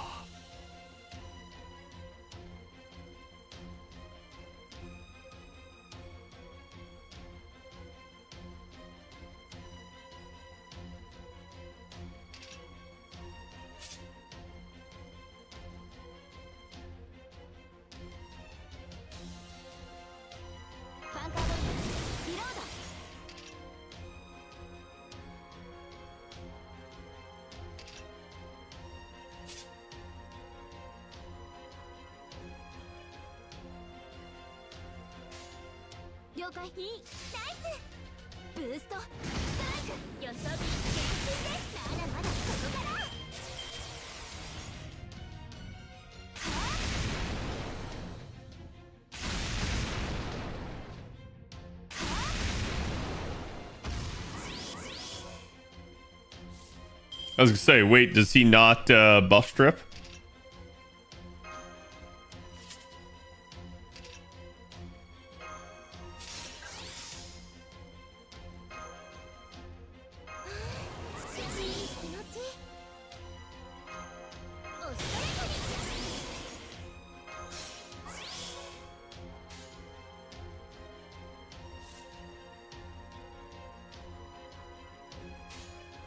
Whatever. I keep forgetting I'm MP sealed for God knows what reason.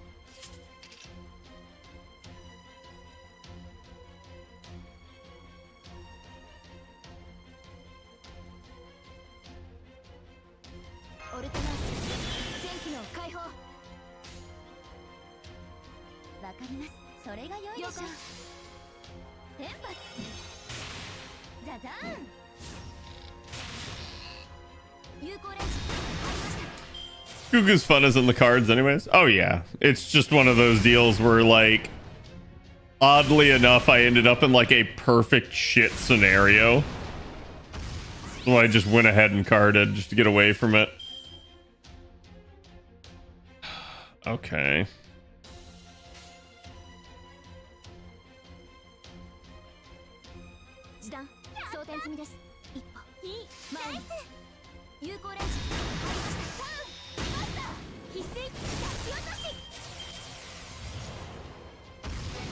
Oh, there's the buff removal. I'm surprised it didn't do that other than that one time.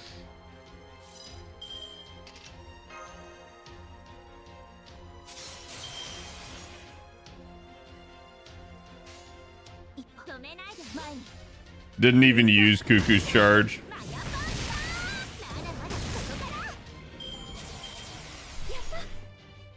Alright, there we go.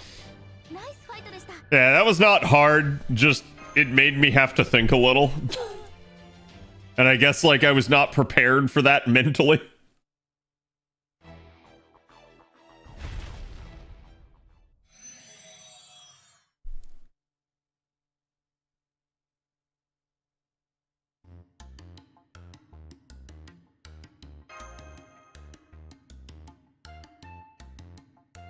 We only defeated its leg.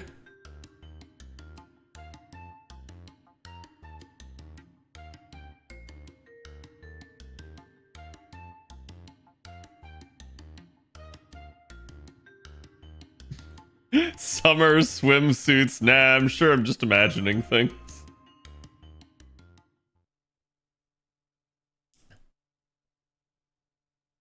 I love the callback there.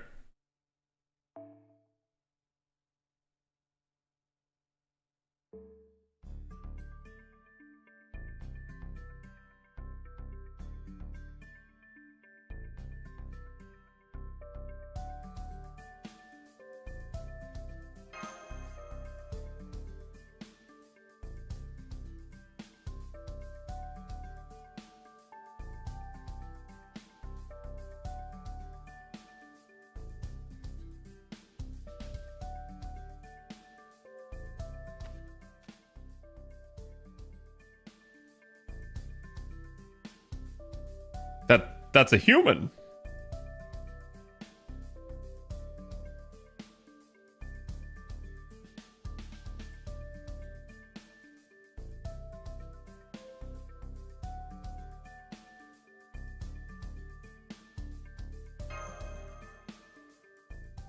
Oh boy.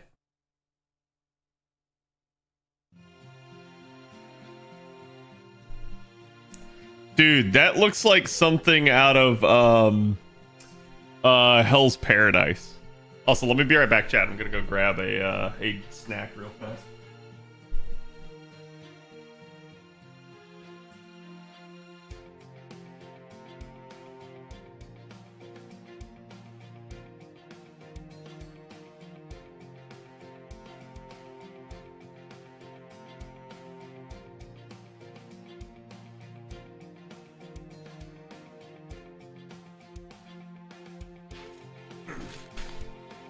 Okay.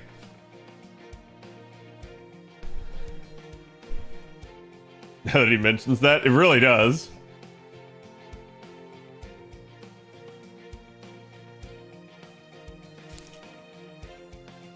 Someday I will repay the water you've given to me. Also, I like how it's playing the summer music.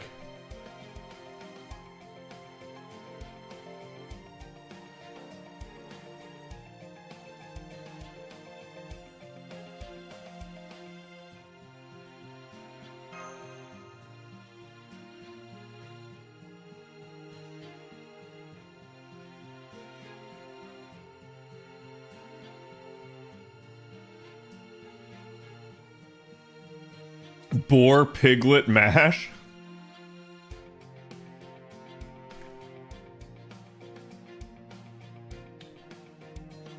Hapless Nidocris and I don't know what to make of you, Cuckoo.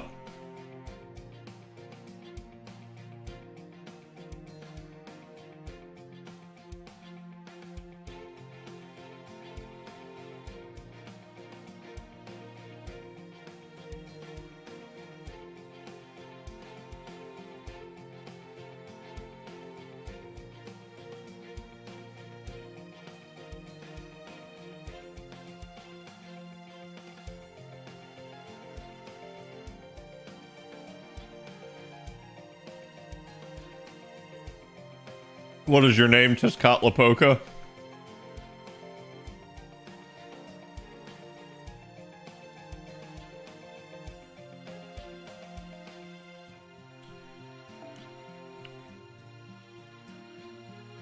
And a certain self-centered goddess ordered me to turn this desert into a veritable paradise. Filled with flowers and sheep.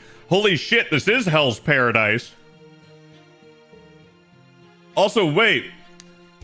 Hold on, is this Doomazid? Hold up. Wait a minute.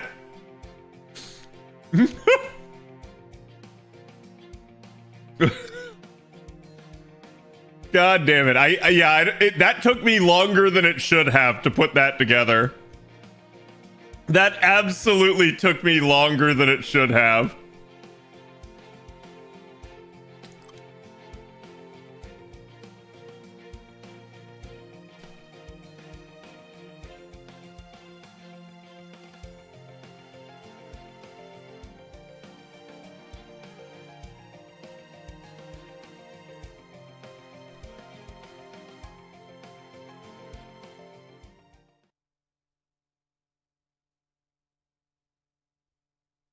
Oh yes, Batman.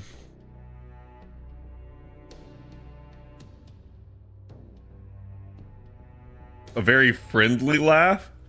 Ah ha ha and tee hee hee.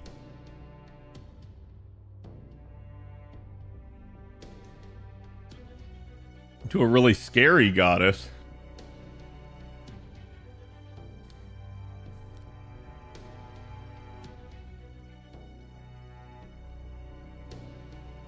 Terrible goddess?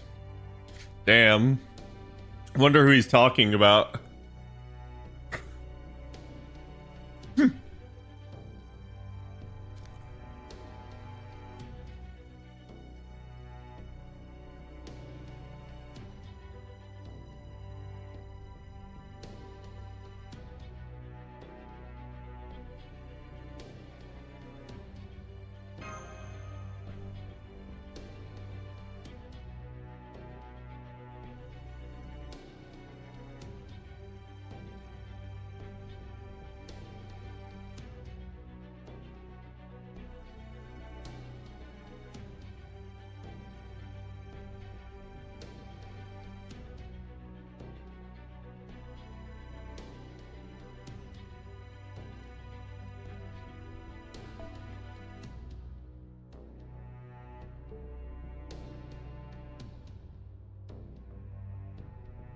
Attendants at least get the carrot.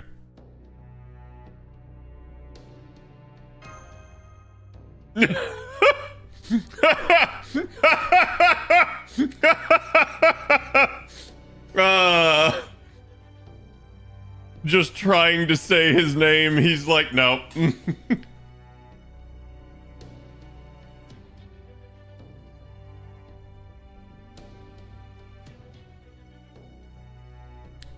Oh no, I think we can trust him. If anything, he's probably helping us.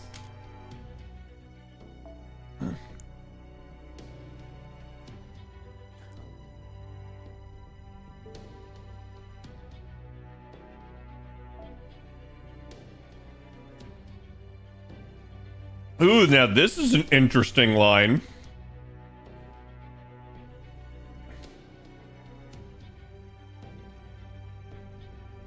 This means technically Dumas is actually summonable.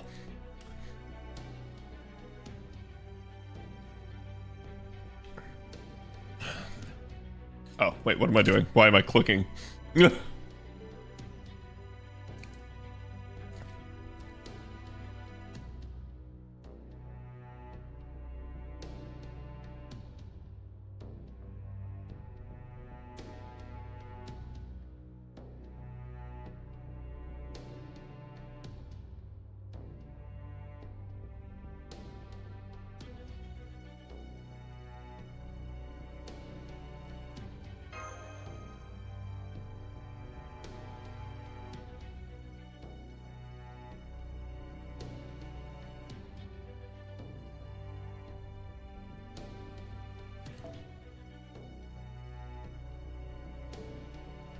We've destroyed her shrine.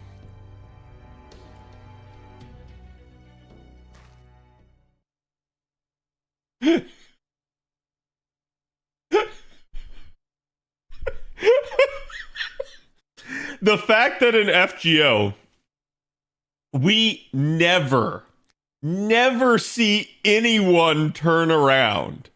Ever. And the one time you get to see it, it's that. The one time you get to see it.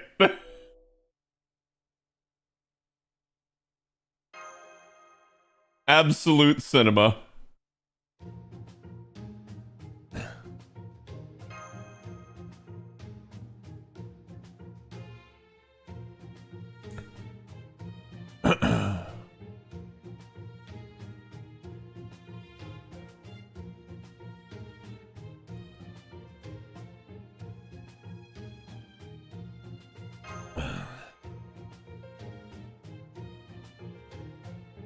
This prying detective act. Everyone has dirty laundry.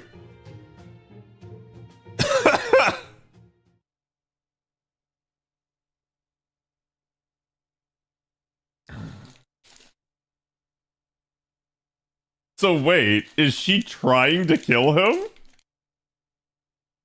I know they butt heads a lot, but...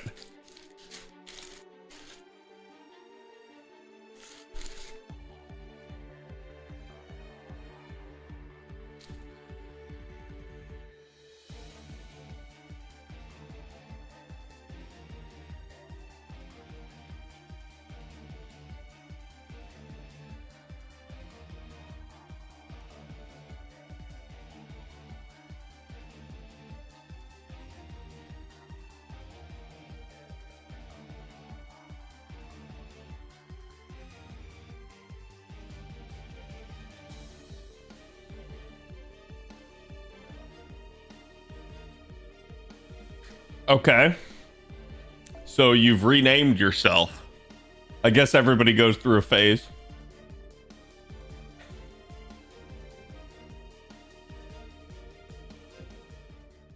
Well, I'm sure a bunch of chat would just put their hands up at this point and say, hey, look, I'm just captured. It is what it is. Hmm.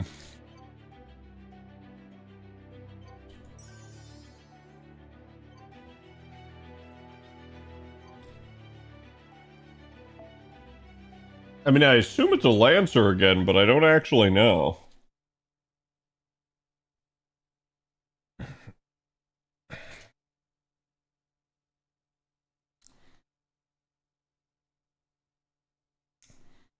Just second chat. It broke again.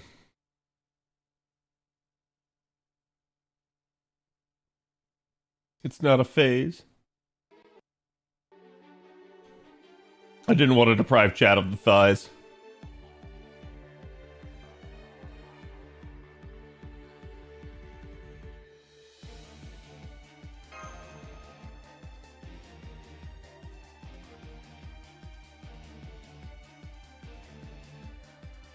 This is when you spot, hey, look over there, a gym.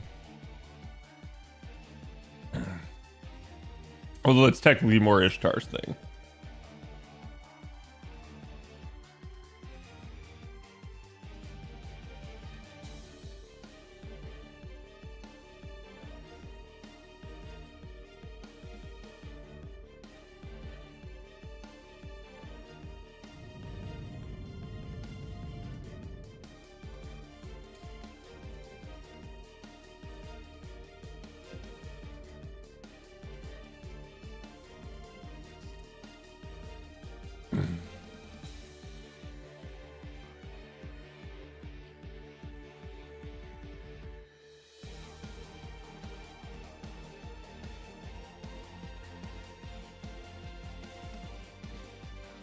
Yeah, I'm gonna go with no, Da Vinci. You know that's not gonna work, and this is bullshit.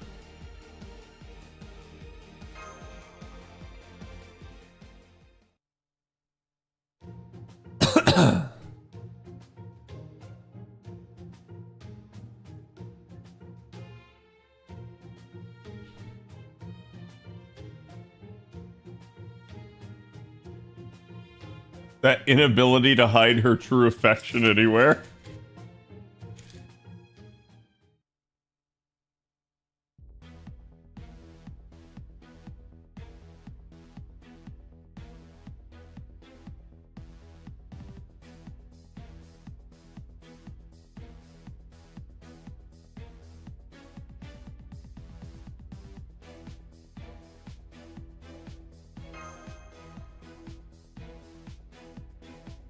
That's just a Reshkagal altar.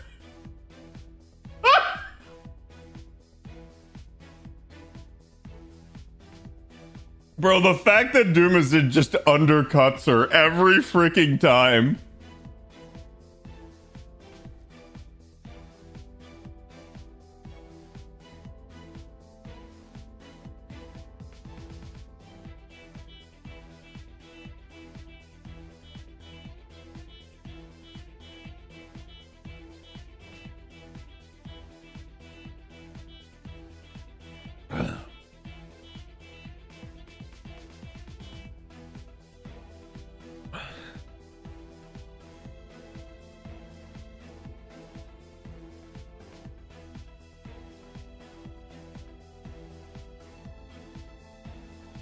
I'll never be envious of the heavens. I'll never be jealous of Ishtar.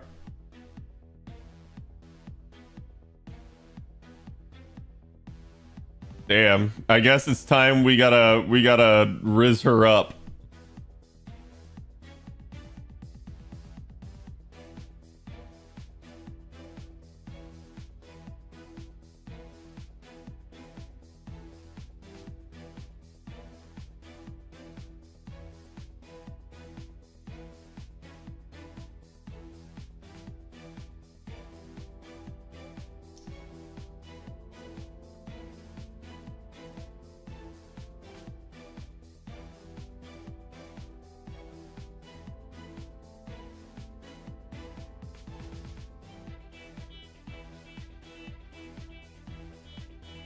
Forever and ever.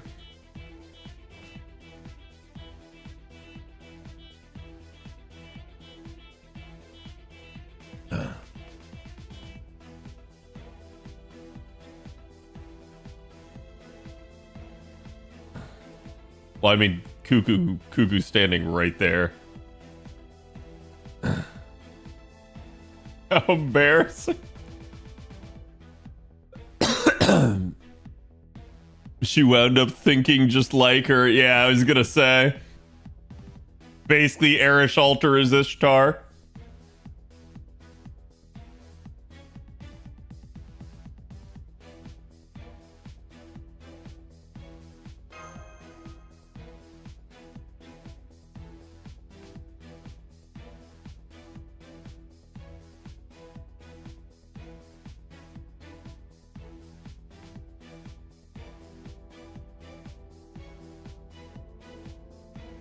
Violence always loses out to even greater violence together.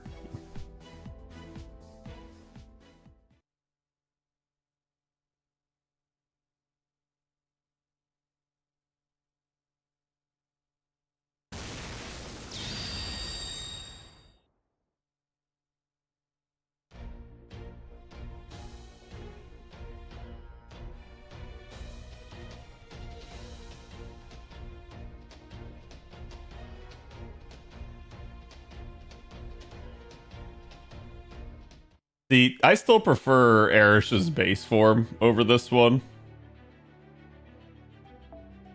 Please set Mash as a party member.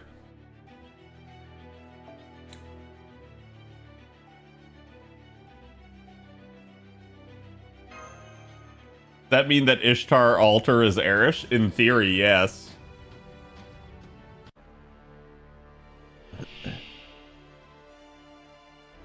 Yeah, I feel like her weapon looks worse, and while I like the outfit, I feel like her original outfit is just better. Okay, so we are barred from NPing again.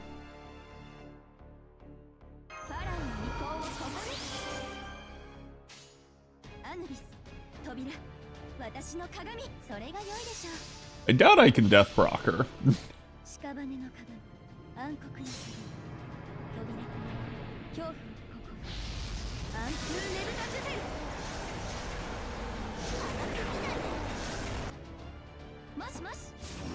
I like her second ascension the best, actually. Yeah, like, to me, this is arguably her worst appearance. But, like, it's just a me thing, right? Like, so it's like, if somebody prefers this, it's fine.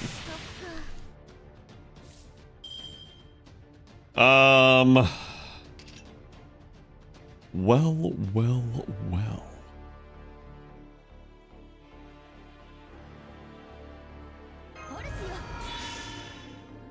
Gonna go ahead and pop that.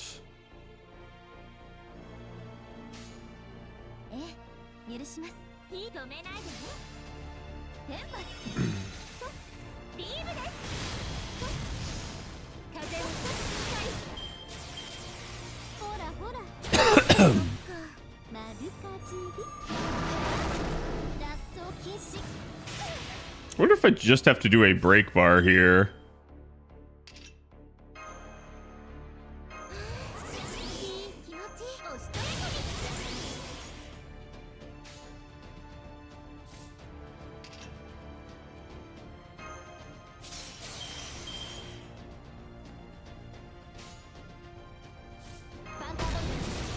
Banka Bota.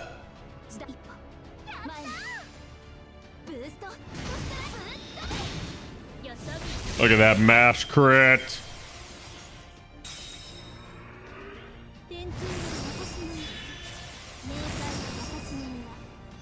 The story one we see here for when she normally interacts, yeah.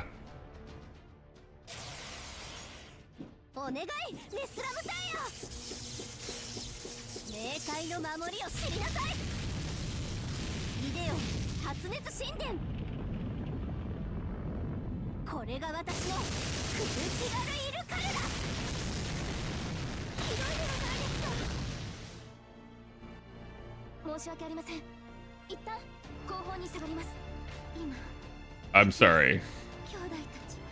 So the fight's not over. Bro, don't steal my stars.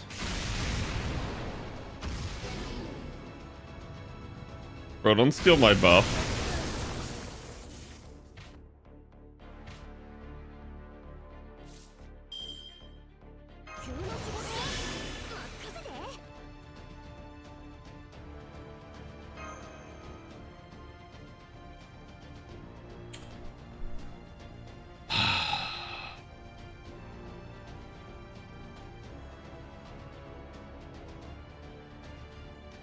Yeah, we'll go ahead and expend the stars.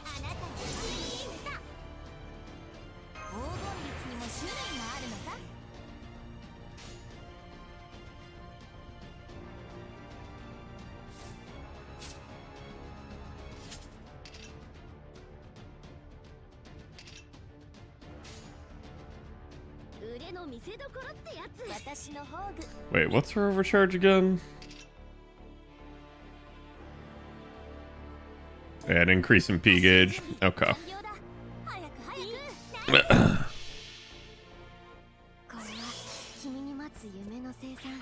You got 2 Nido shown in the Irish MP? Yes.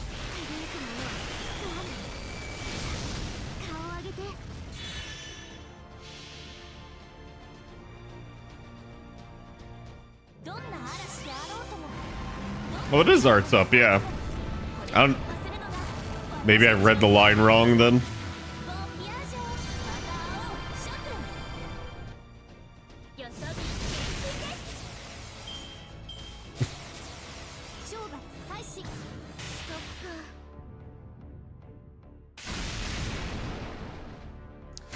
Sure, it'd be nice if I could just use Cuckoo.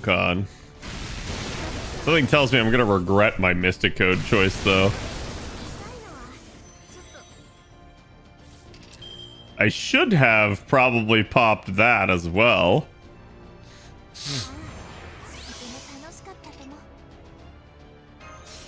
Go ahead and use it now, because use it or lose it at this point.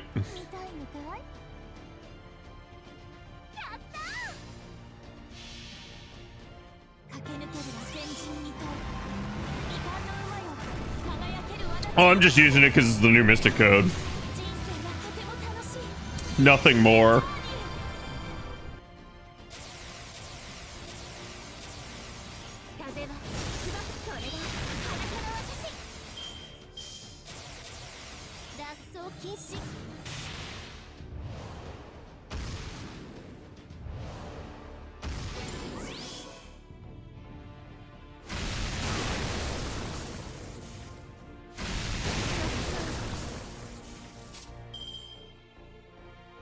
Okay, so this is limitless?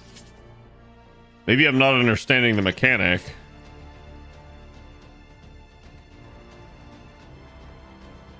Yeah, I guess I just gotta burn Arish? I don't know.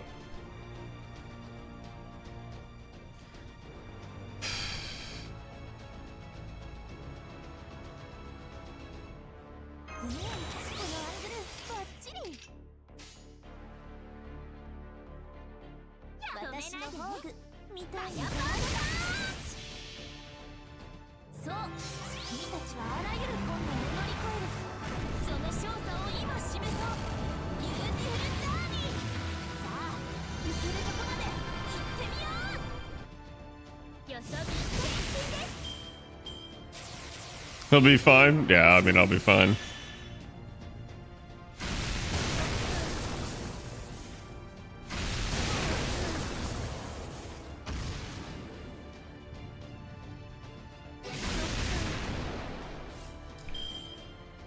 So now she's going to NP and we're all going to die.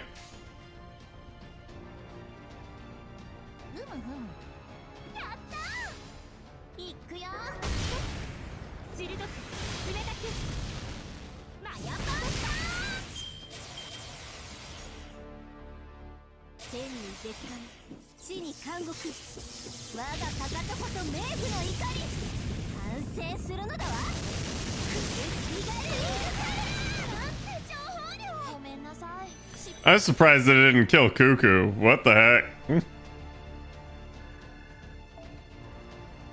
Well, maybe that's supposed to be how it is. No spectators? Yeah.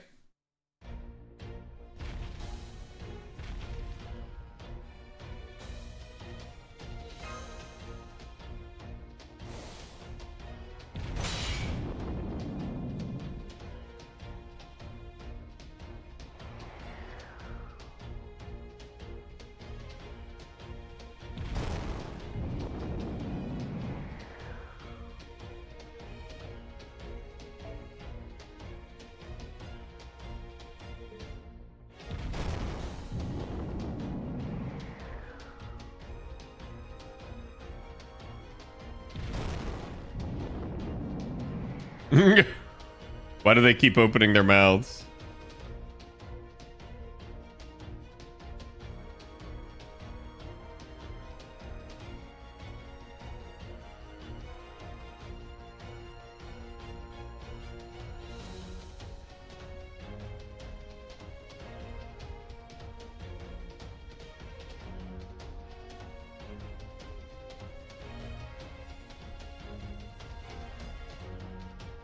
Cost of a single Googleana, I can command a bunch of its legs at once.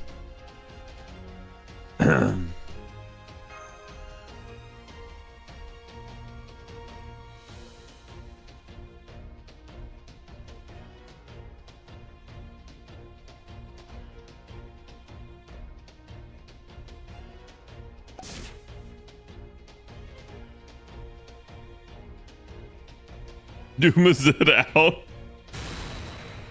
What the fuck was that?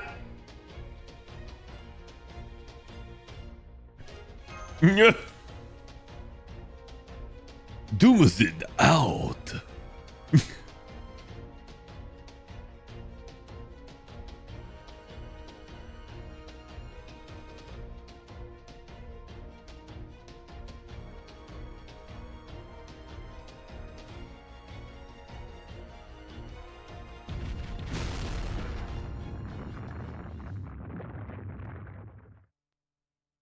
Trying to start the rumbling? It feels like it. He's just all over the place with this one.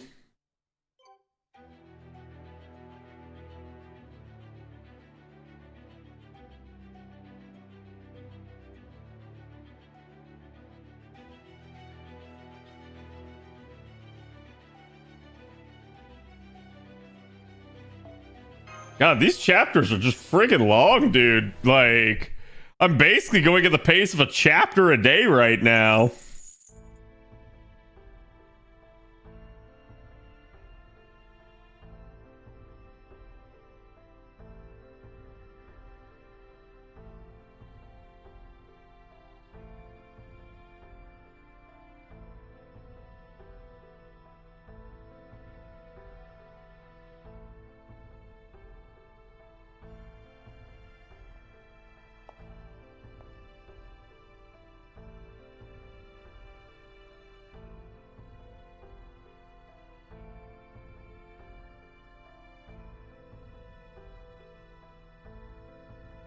Lunch, work mining ore, dinner, work extracting magical energy, and sleep.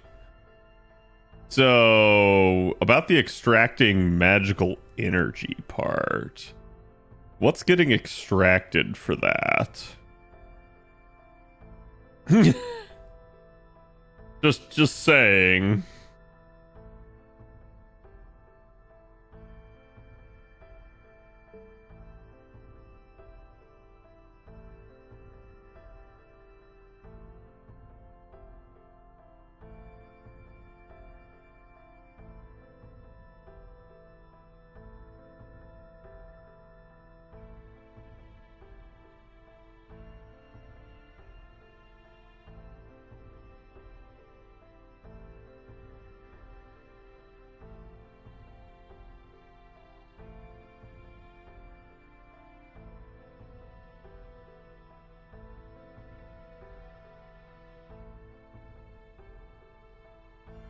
That at least the last part that I know of is true.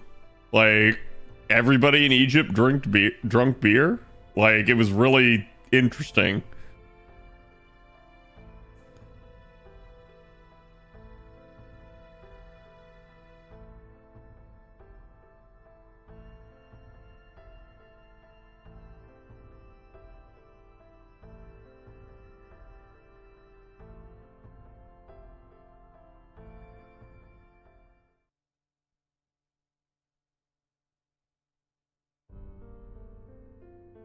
Yeah, Egypt is basically the oldest known beer as far as I'm aware of.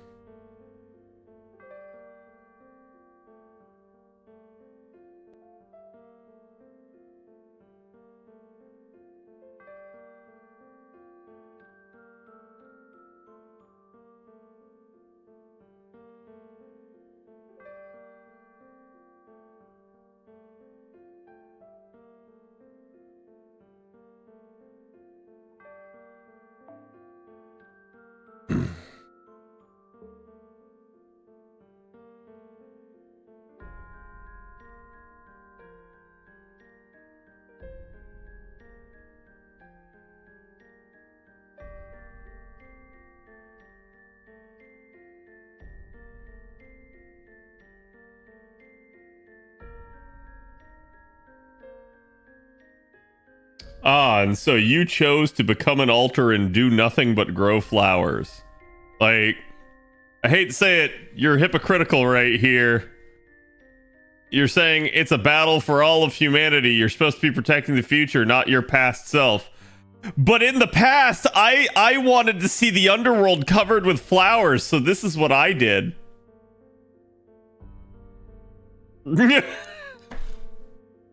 just saying.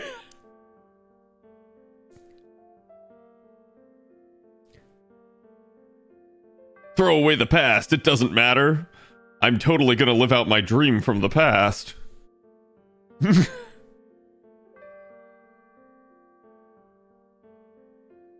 Ah, okay, I gave up my field of flowers.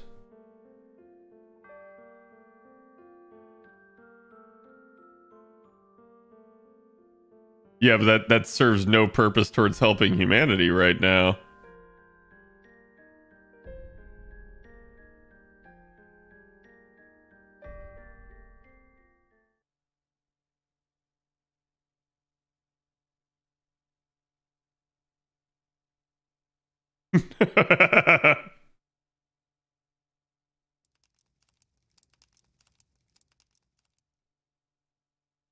Okay, so they didn't get Cuckoo either. Yeah, it's probably Doomazin.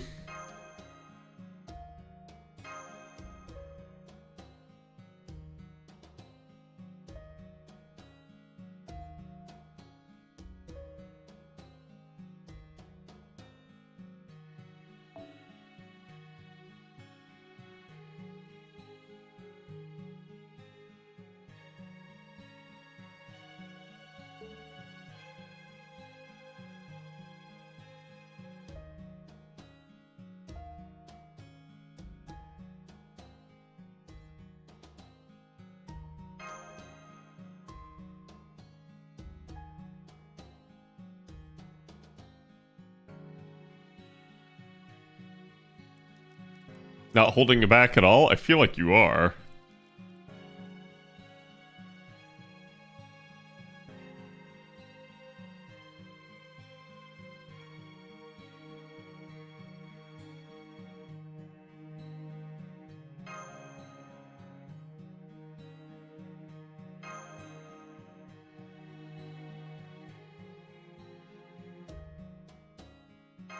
Yep.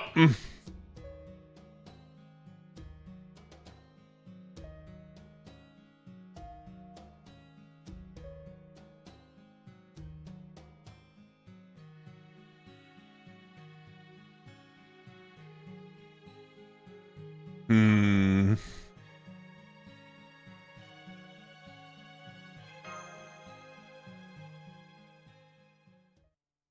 You're not exactly hard to read.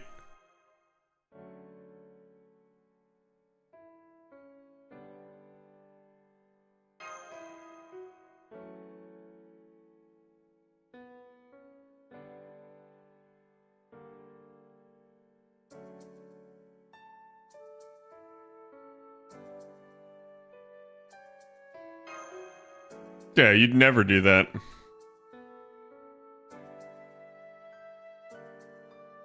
How can you tell that I'm not a bad god? Because we have a contrast as clear as day with Tezcatlipoca and also Camazotz. Like, you're like the complete polar opposite of them.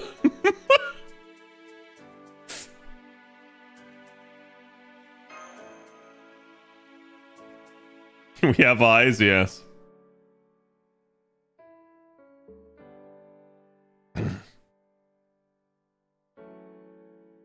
Oh no, she's laughing like Camazotz. Tee hee hee. At least she put the Y in front of the ah ha ha ha ha ha ha.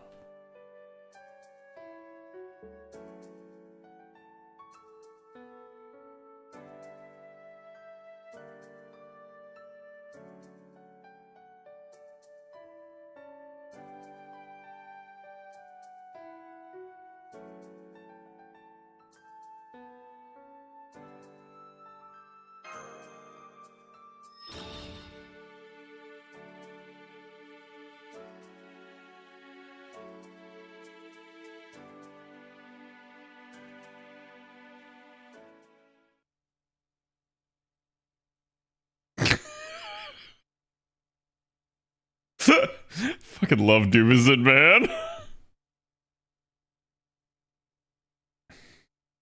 Your local golden sheep and sleep device.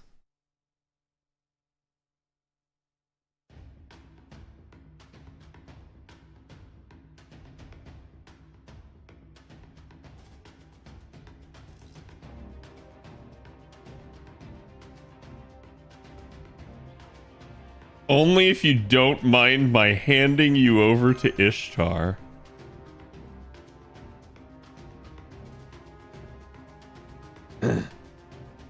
Into your next gift box. I like how literally now he's meta referencing the lottos. And the fact that he was a shopkeeper in the lottos.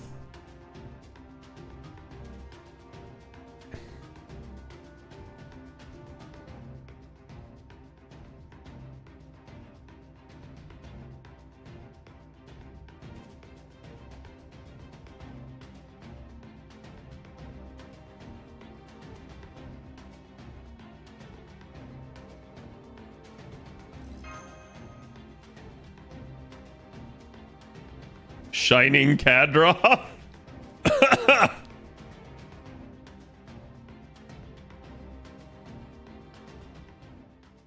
Bro, he's so good.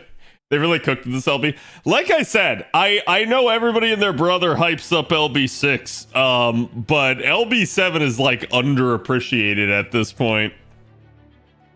And like I said, some of the stuff I knew. Like, I did know Doomizid was here. I totally forgot that he was, but I did know it at the time. Oh, that's interesting. So I literally unplugged it, and it showed the screen for a second.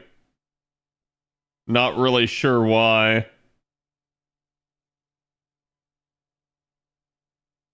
There we go.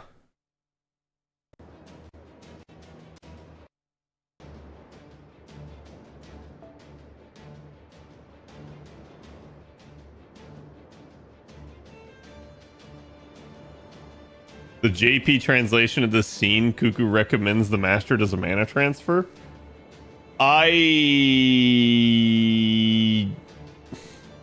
Unless the scenes are completely different, which means that the localization team fucked that up, I actually suspect that that's an unofficial translation error on like people translating JP.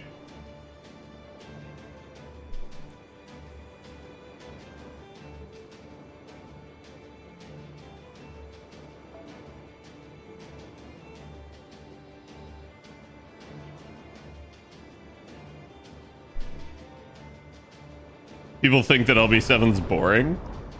I mean, I can see if you're not like interested in like Mayan or Aztec mythology, but I still think there's enough here that like you wouldn't find it boring.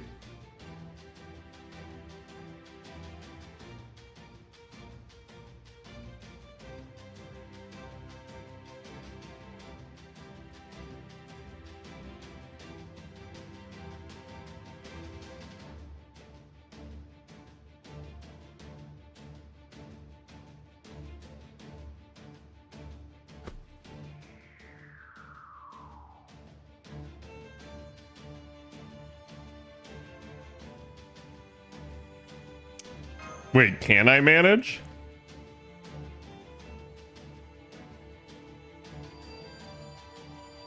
Because, like, normally when we fall, we survive. Hell yeah.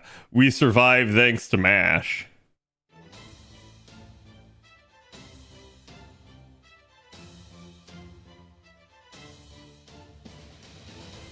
See, chat. Like,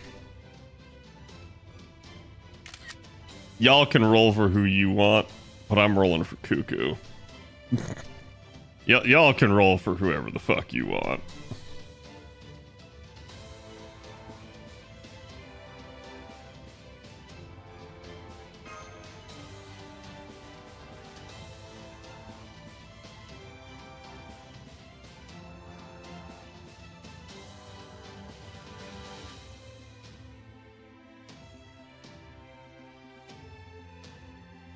Illegal, immoral, exploitive construction project ends now.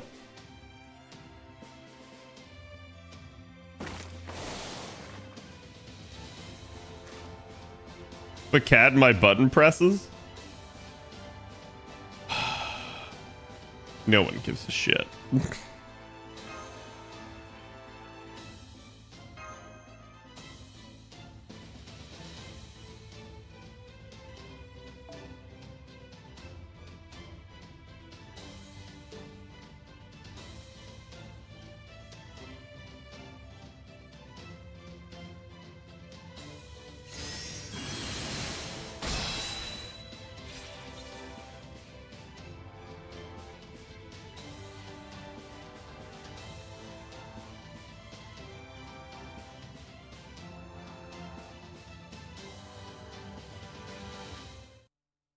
All right, now it's a Cuckoo solo.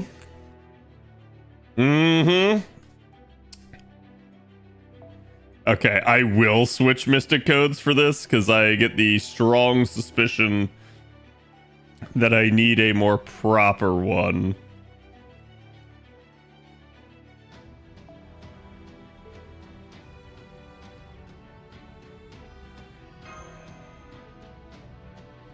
I like Erish's eye effects, yeah.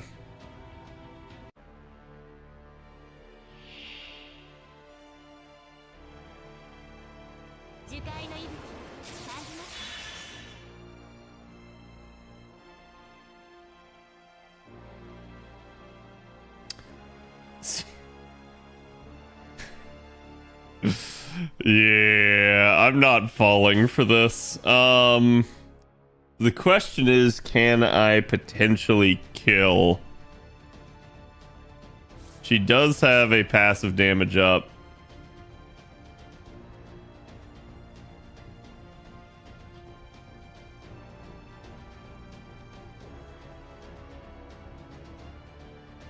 None of her buffs are removable. So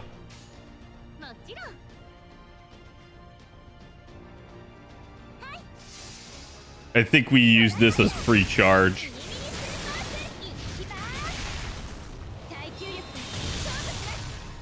See, chat? See?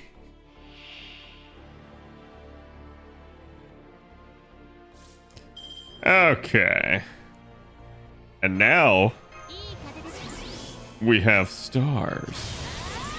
However, we also know what she's gonna do.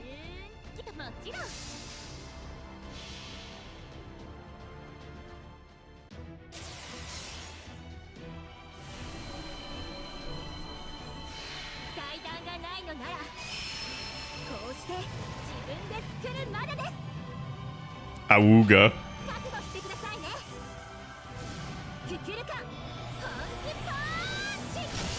Kukulkan, serious punch, chat. She's One Punch Man.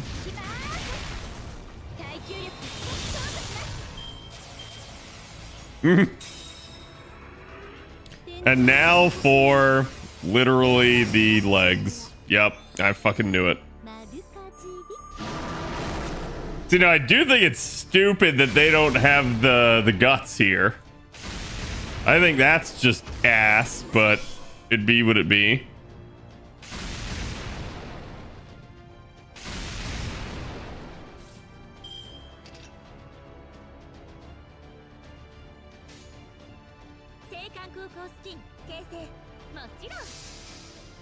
Oh, keep on keeping on.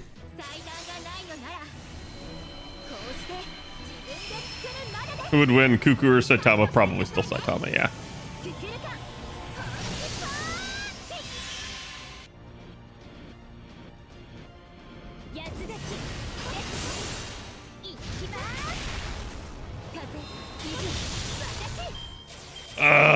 Do I want to go back? Hold on. 14K is like...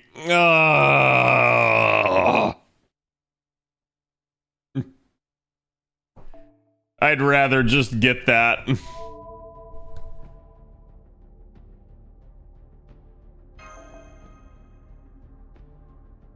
He's a gag character? Yeah, nothing beats a gag character. Okay. Yeah, I mean, this is a solo, so let's go for it, because I can always triple chain. So better to kill the legs. She might summon more, but as long as they're not higher health, I should be okay.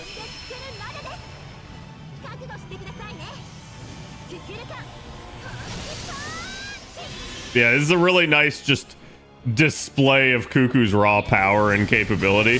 She's definitely buffed all hell due to the Lostbelt effect, but like, I mean, chat.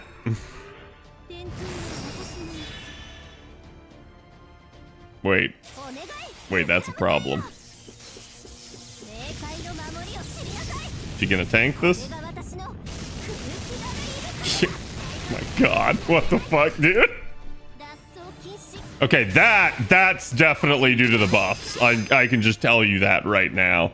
But no, like, if you go look at this, right? Ignore invincible and debuff immune at the end of a turn. Invincible effect to the anti-enforcement defense change. Critical hit damage is a thing.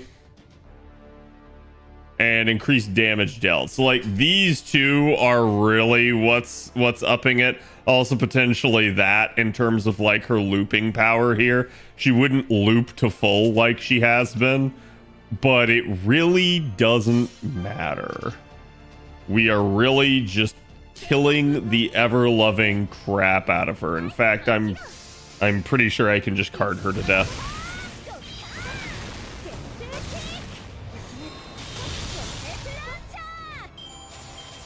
Also, Cuckoo's hot. That's important to point out. I mean, that doesn't even need to be pointed out. That's just self-evident. Like, if you don't think this is hot, I mean, I guess more power to you, right? Like, it just is what it is. Even without those buffs, she'd be really strong. Oh, yeah. Oh, yeah. No, I hate to say it. Even without the buffs, she still might be capable of soloing this. Like... I didn't even use her charge skill.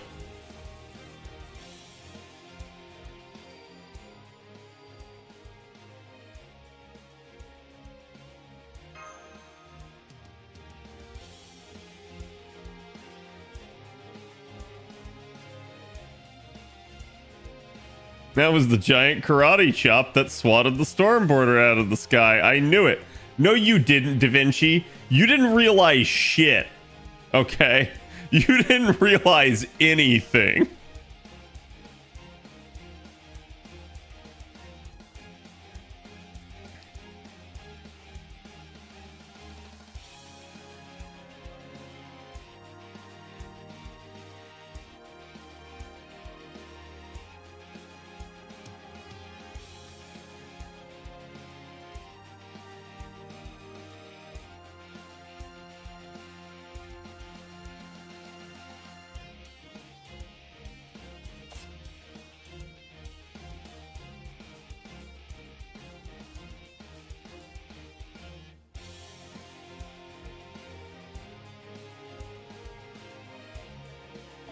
I saw an opportunity to get rid of Chaldea on the surface before they could excise our Lostbelt, so I decided to take it. Yeah, but then what changed your mind?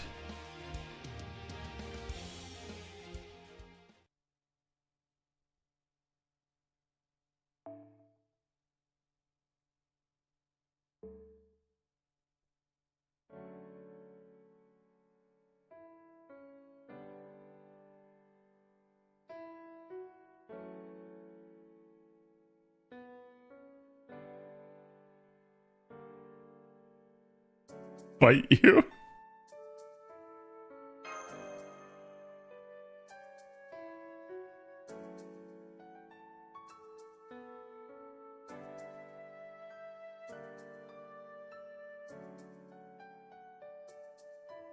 Cuckoo proudly announced herself the Lostbelt King.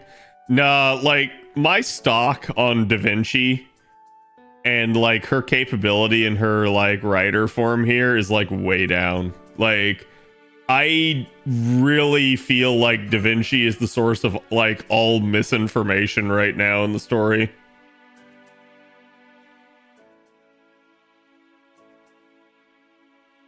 Because her, like, she's jumping to conclusions and passing it off as fact when it's really just guesswork on her part.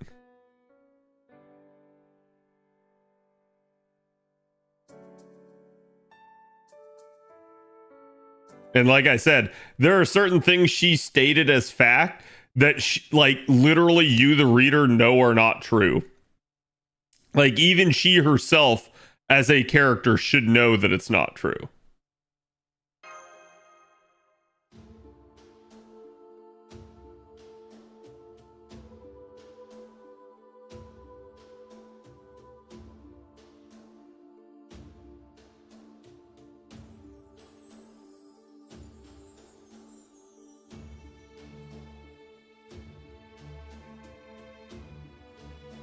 Like the miserable loser I am.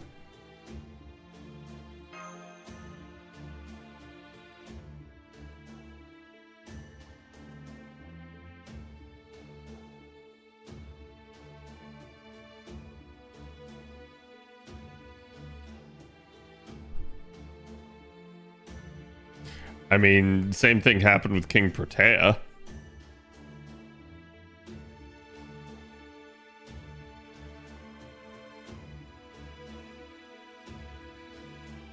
So I could help Chaldea better. No, fuck off with that. Fuck off with that. That's some shit logic. I wanted a stronger spirit origin so I could help Chaldea better. And then I tried to capture them all and fight them and enslave them. Yeah, I'm sure that's why. You were doing it just to protect us.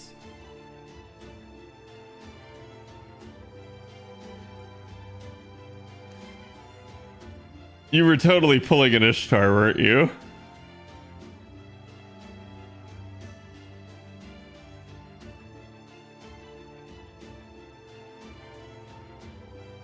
Least tsundere heiress sentence, yes.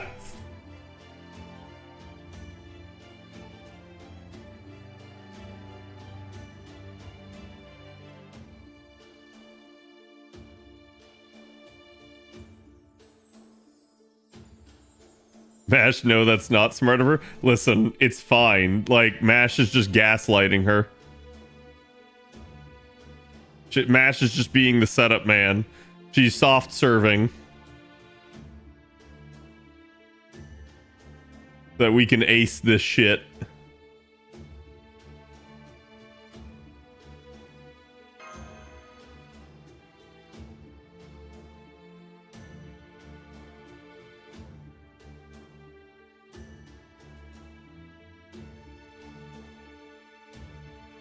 Didn't Cuckoo just hand you your axe?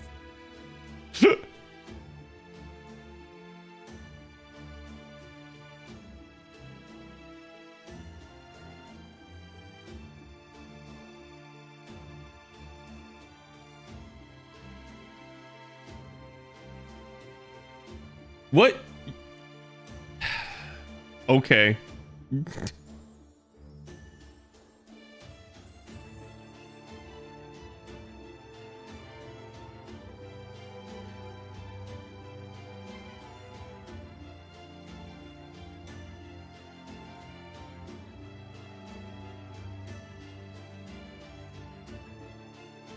Googleana and Meslamatea? Okay. I mean, see, I hate that because that's like low-key hinting at like another Erish version in the future. and then we know that they didn't like do anything with Erish for years. Like, there's no way that was actually alluding to the servant verse form, especially based off dev comments about the servant verse form. So I don't know about that one. They really teased Ren fans for a while. They really did. Like, in all seriousness, that really the biggest gripe that I have with LB7, other than it breaking my capture card constantly, is that quite literally each one of these should have been a new unit instead of just a skin. There's so much missed potential there, I feel like. And I do think that that is part of the reason why some people are not as hype about LB7. Because the way the unit situation was handled for LB7 was a little bit of a downer for people.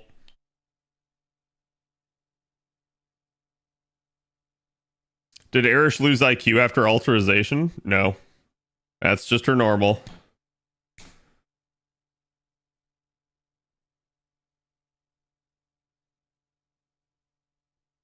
Wait, stream elements timed you out? That's a weird one. I have no idea what happened with that McTankles. Okay, that one was Ash.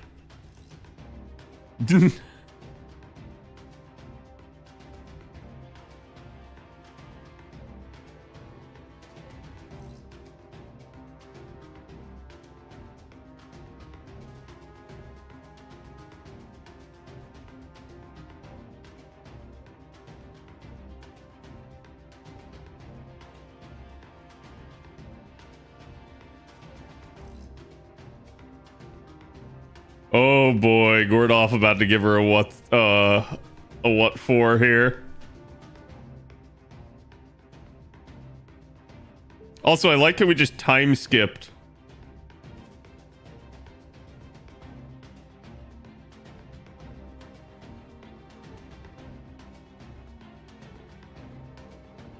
Beyond a squeeze.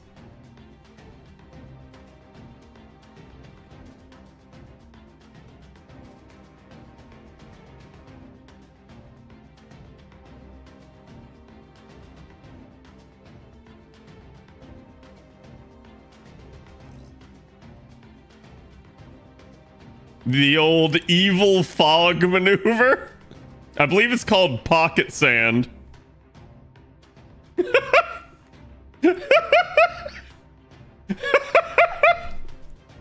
Oh god, the fact that she just like, this is right up her alley.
She's still thinking about it. Erish got in her head.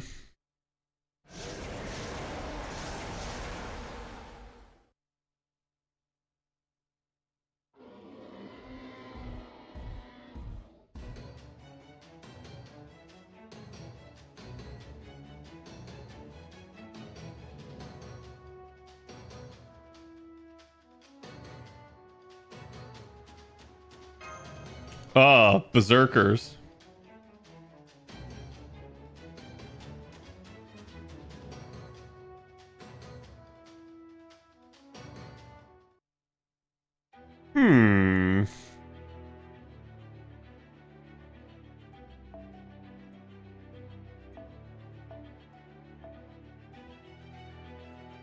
Wait. Wait, I can just use my own. Nani? I'm not restricted in any way. What is this sorcery? Alright, Lancer, Rider, and Berserker. I probably need Invuln Pierce.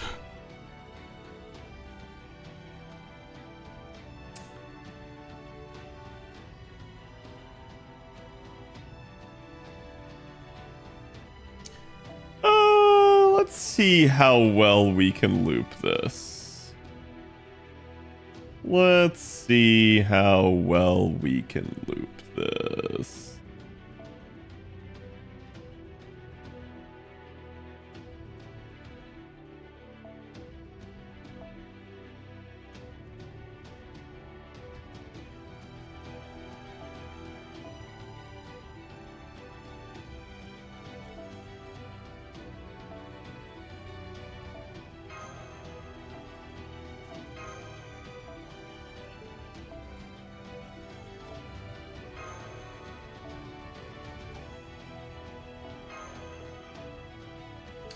Can't do that.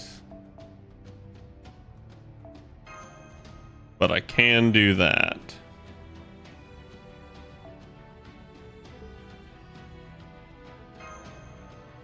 No, just run necromancy? Never.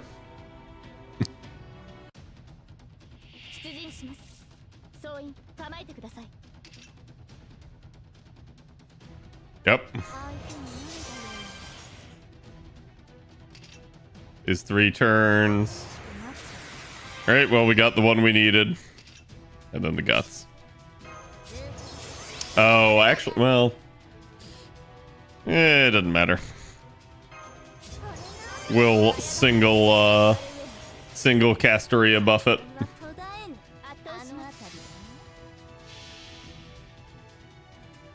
Actually get to loop with Umu.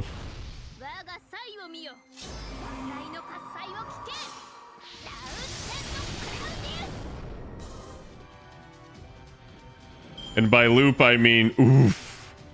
Oof. I don't know that we're going to be actually looping here.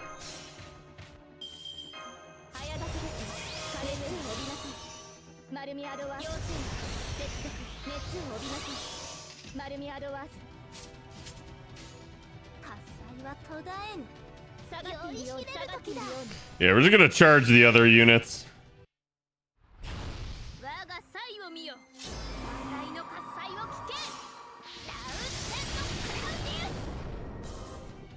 Easily got the damage, but that's not the problem.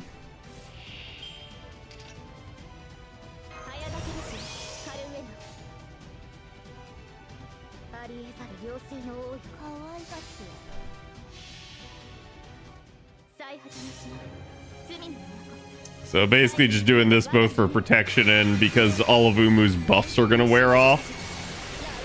She's probably not going to get back to full here either unless she actually gets attacked by the enemy.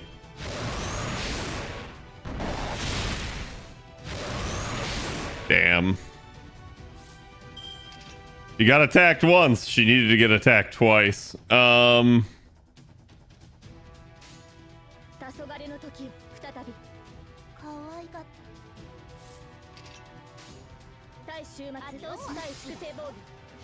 Same deal, rinse, repeat. Umu needs charge. Umu has 30% charge. It's just her refund number is ass. It's a pain, yeah. I mean, like, I could have done it probably if I had, like, Oberon or something, right? It's just Saberface only means I'm stuck with Saberface chargers.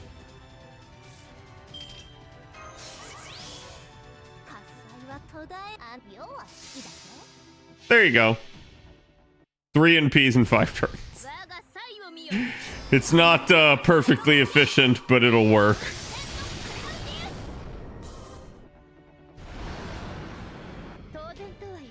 It will kill.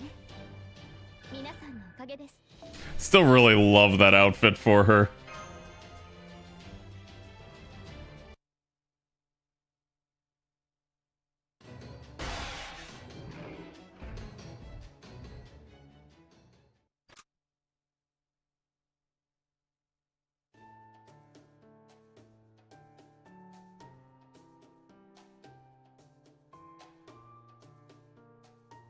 Yes, Pharaoh, you were right, Pharaoh.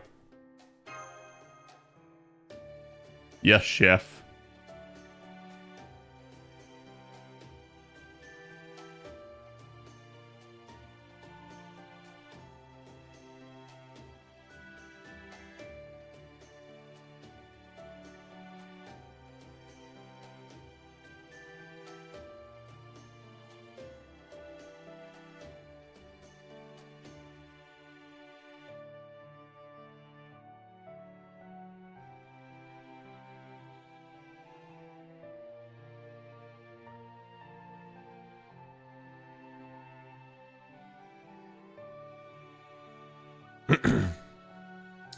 That's the reason that he's the one you made a deal with? No, it doesn't. He literally told us who he got the seals from. Yeah.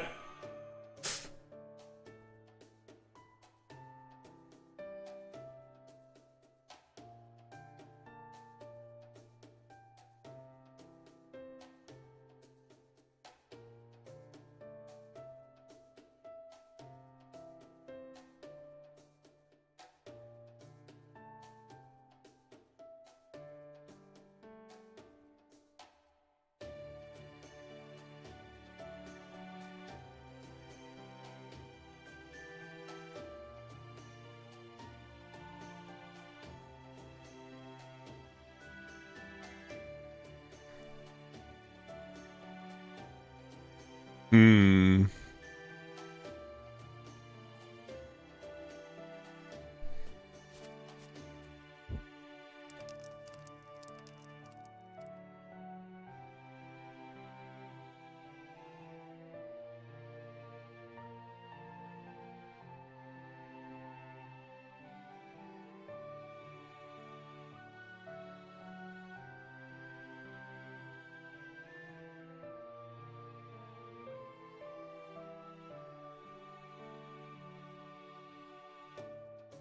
Hell yeah. Hell yeah.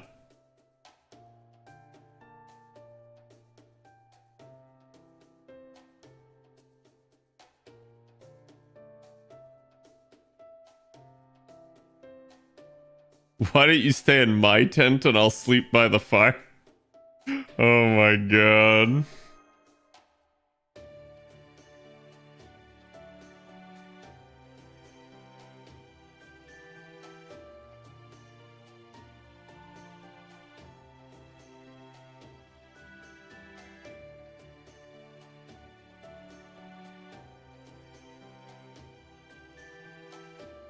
Matt, Cad doesn't realize it yet? Yes, I do. The main character can't have any fun. They can't drink, they can't have sex. It's just sad.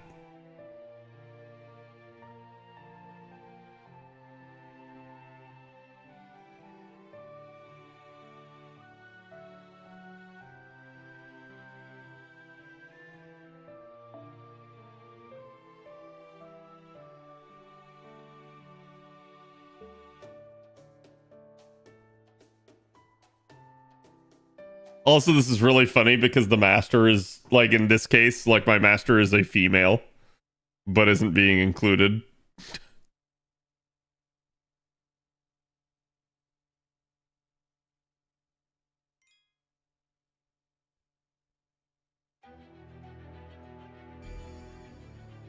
Aren't we a minor, though?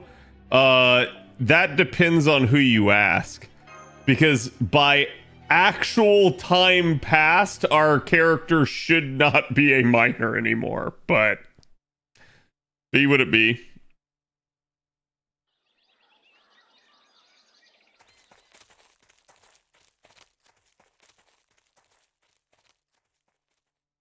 Is that a pyramid?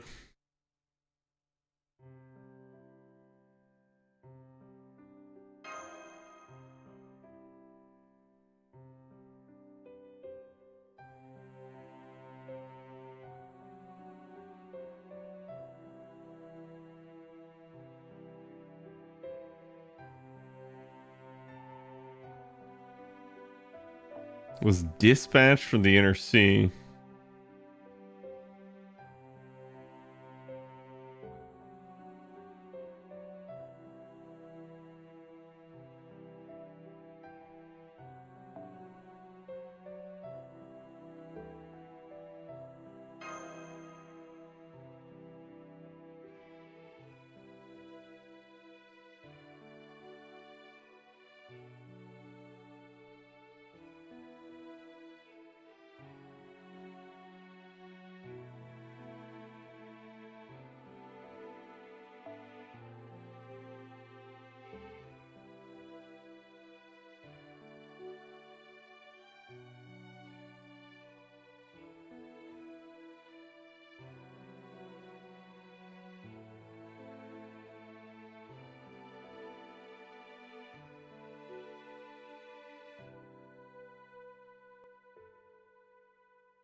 Okay.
Hmm.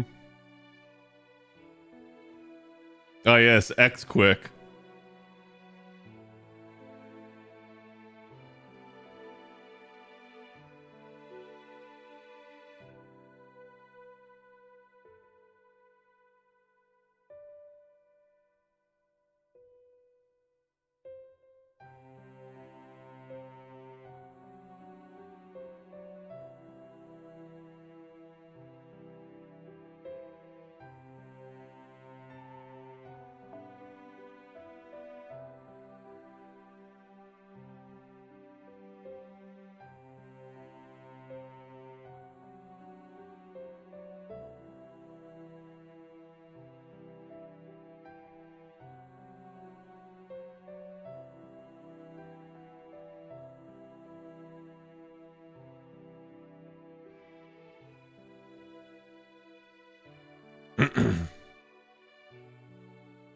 Be useless for at least a few days. Damn.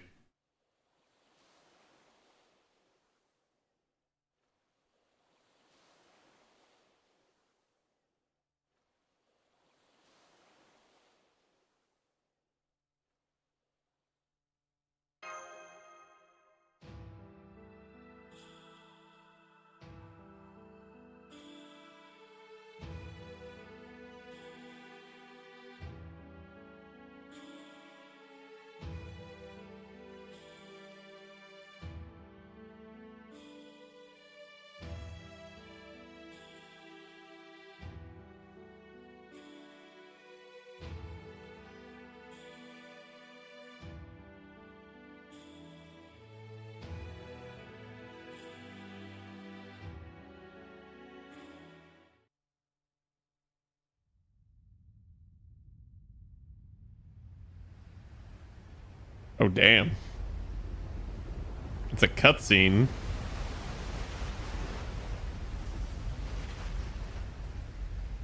That's a big boy. That's a big, chunky boy.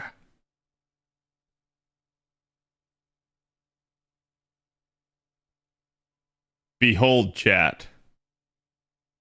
Arcuid. See? Blonde. Red eyes. Pale white skin.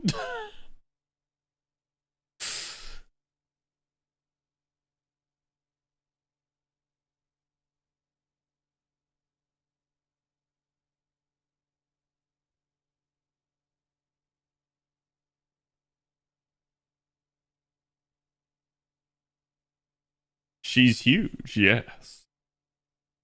She's thick. That's right.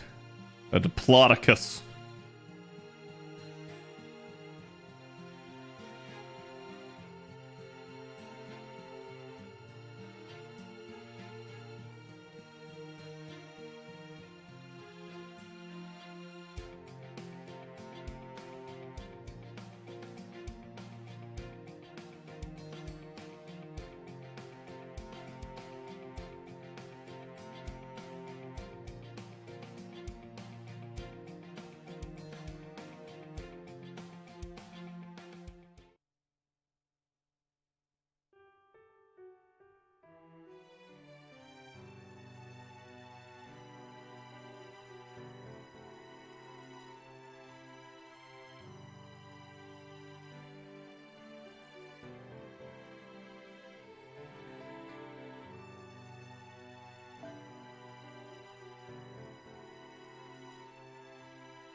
I can only imagine if you had some name here like Butt Muncher or something.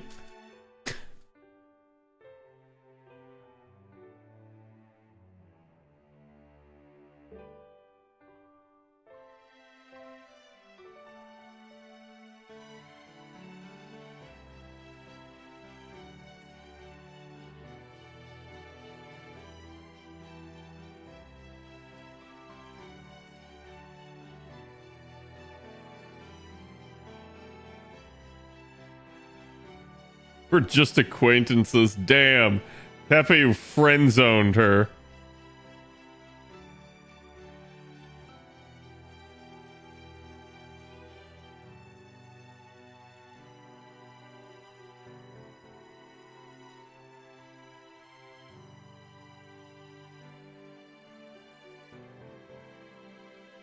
$6 million years old. The heck?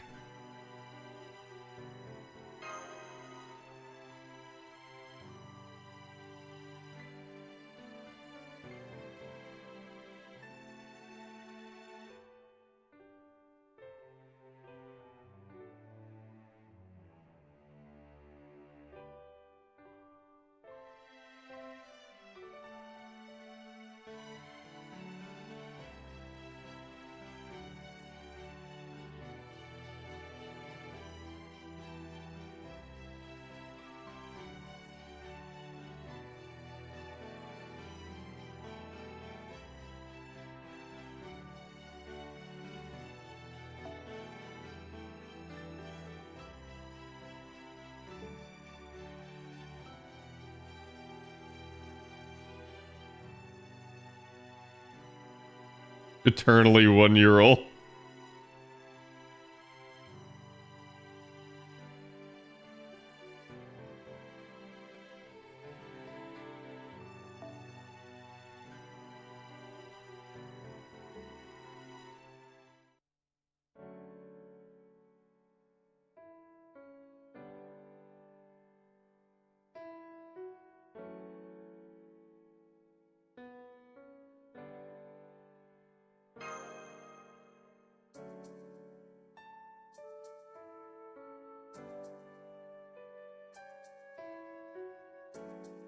And to do it in 5 minutes because he didn't have time to spare.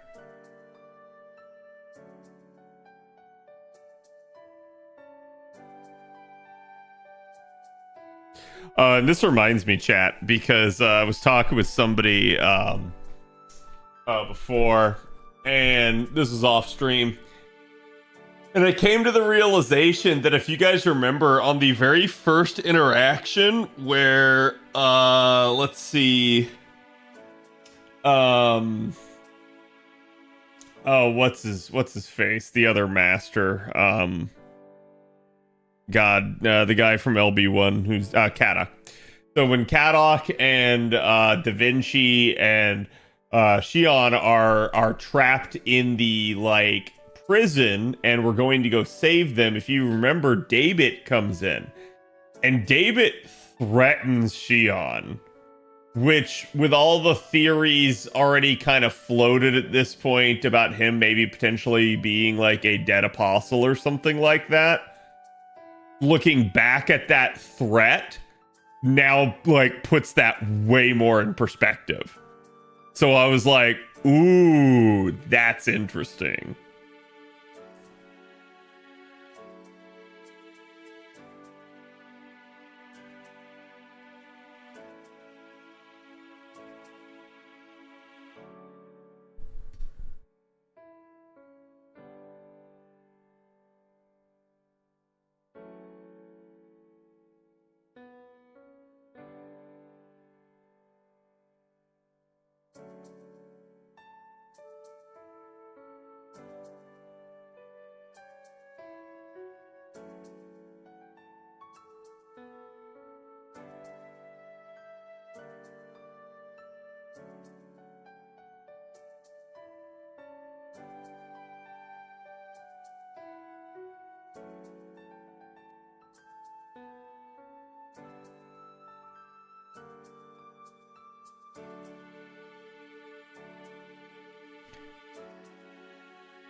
Basically, she's just neutral. She's planetary neutral.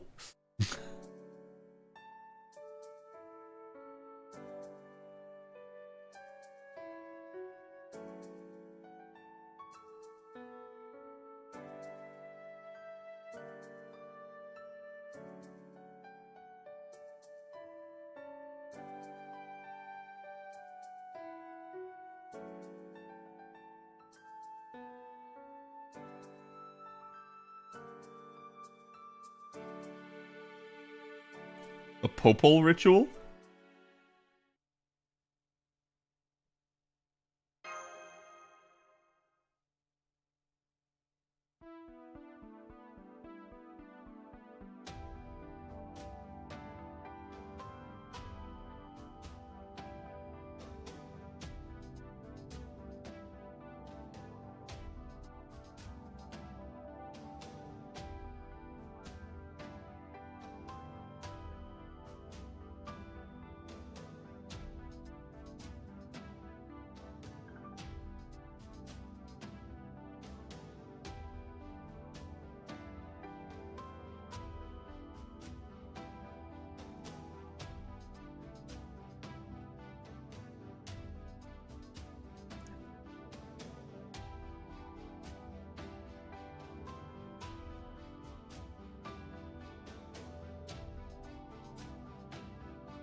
Which is exactly what we see overhead.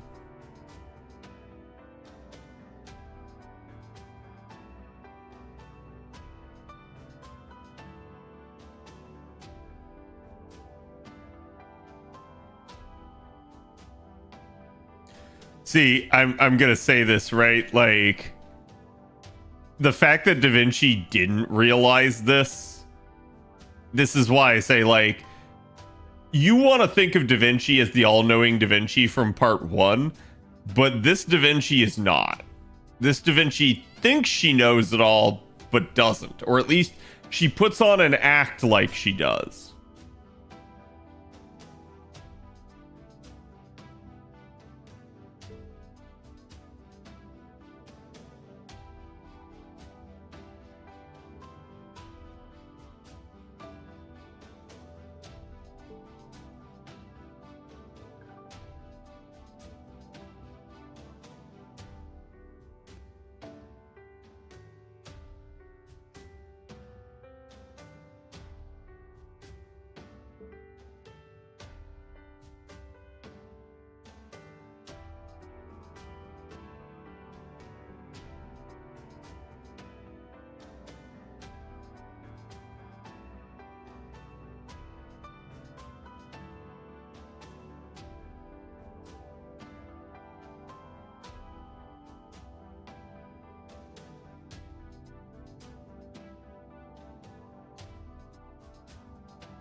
This is interesting. So I guess they're not making any effort to restore the surface then.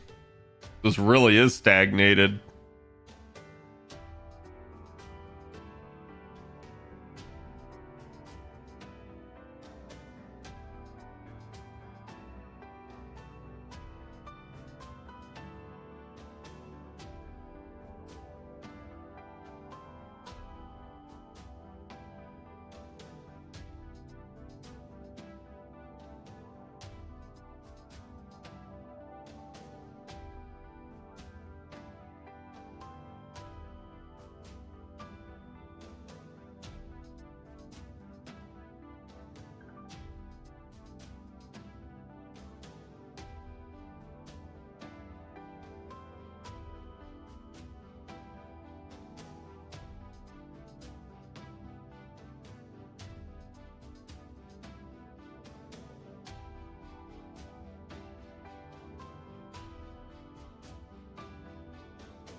Invaders must die.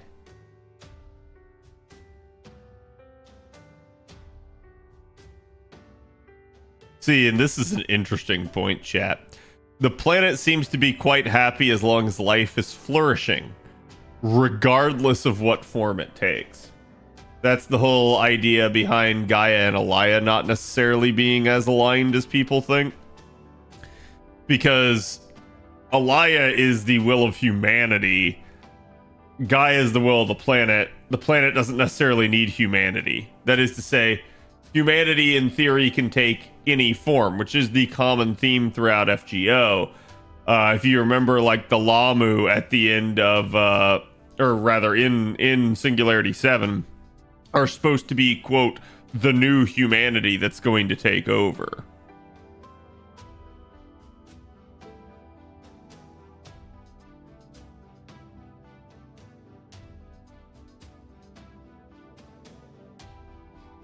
Feel like it's the reverse? No, it's the reverse of that.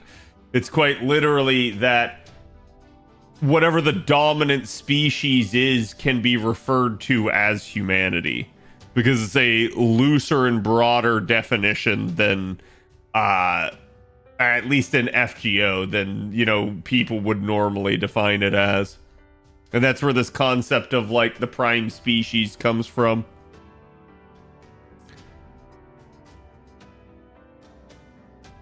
This is realistically a battle for not only the prime timeline, but also the prime species.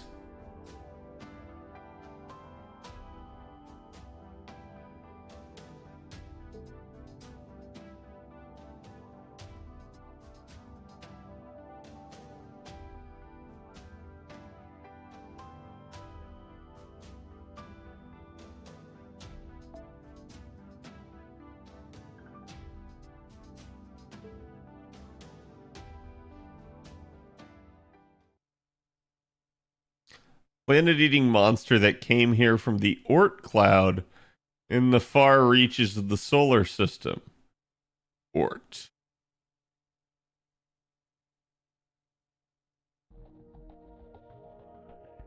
Gods are the prime species? Yeah, I mean, like, to an extent, right? I guess in Nossoverse it's assumed that the gods created humanity and passed the torch. And then decided to depart.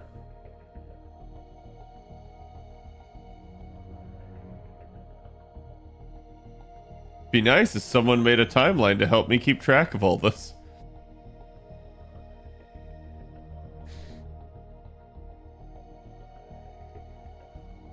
Or did Oort go into hibernation? You say, wait, I got it, Oort must have died in the impact. You literally know that statement is not true, Da Vinci.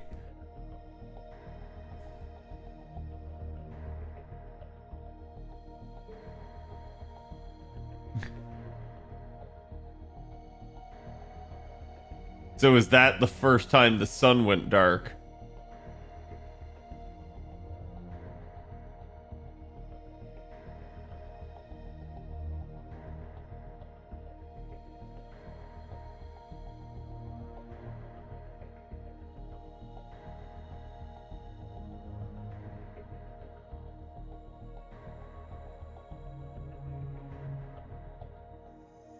But their ethical approach to dealing with life?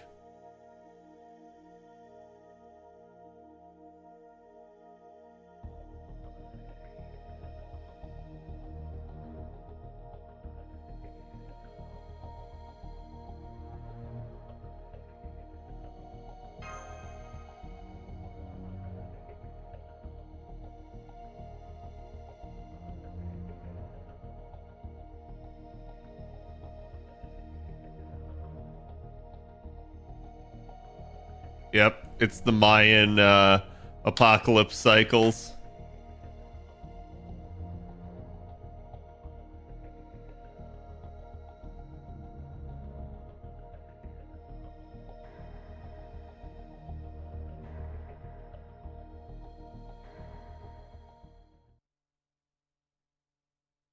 Because Gaia sees them as the dominant species. I don't think it matters. I don't think Gaia cares. Gaia doesn't see them as the dominant species. They just are the dominant species. Again, Gaia just, as long as there's life on the planet, Gaia's happy.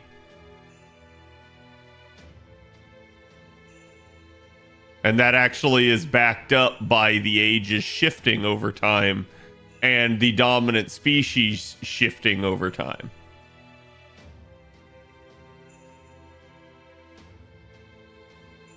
Because it's not like humanity didn't exist prior to it becoming the dominant species. It did. It's just the age of the mystics ended as magic began to leave the world.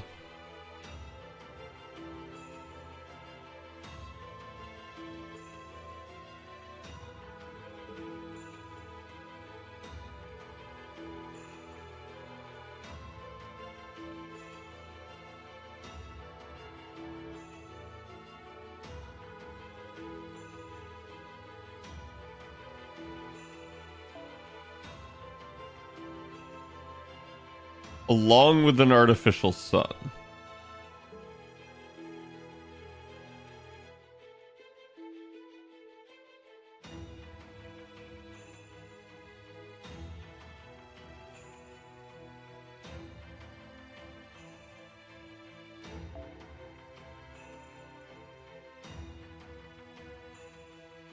Interesting.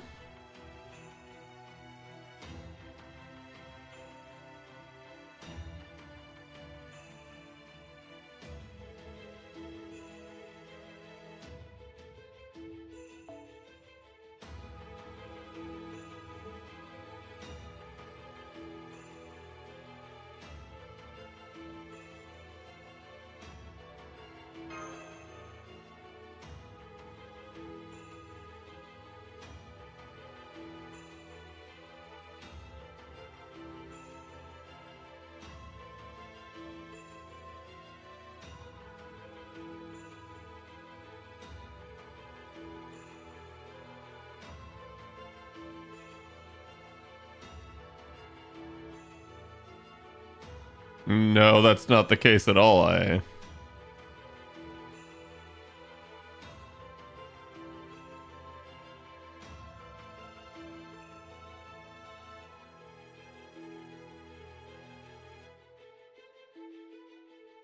This isn't like some Warhammer Orc scenario where it's just if you think it, you will it into being.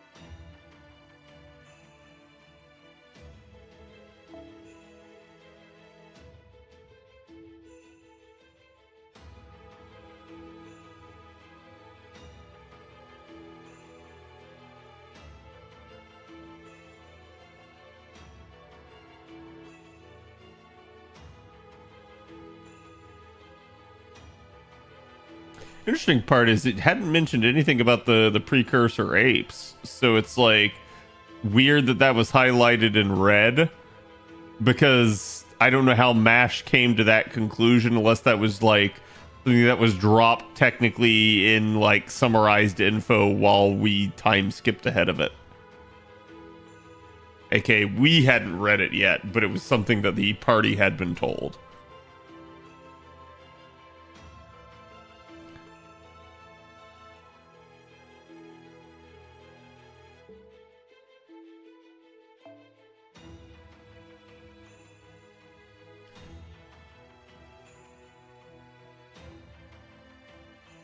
If the sun had ever gone out.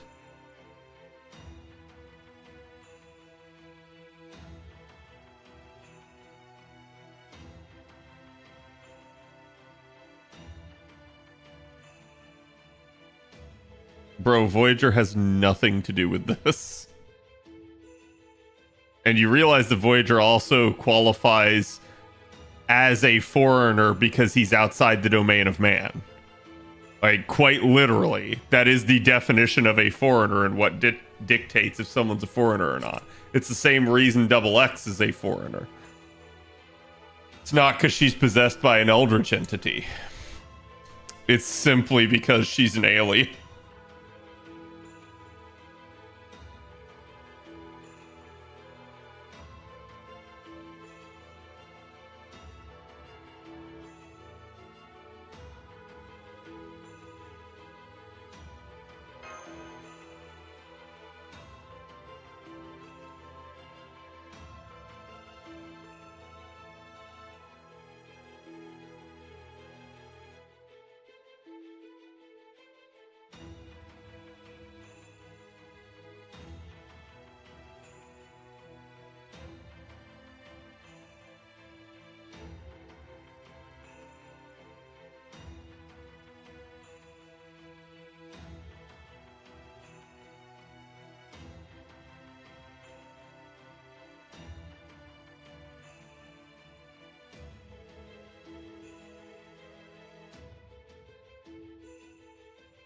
Right. But that would actually counteract your own argument right there. If he transports the domain of man, how can he exist outside the domain of man? That makes zero sense, right? Like I'm saying, like I feel like you're conflating the lore from the other IP with his lore here. And even still, none of it has anything to do with what I said previously. Which again is that, like, the gods don't just suspend the rules and change them. The gods themselves just have the power to overcome the rules. It's not that the rules didn't exist.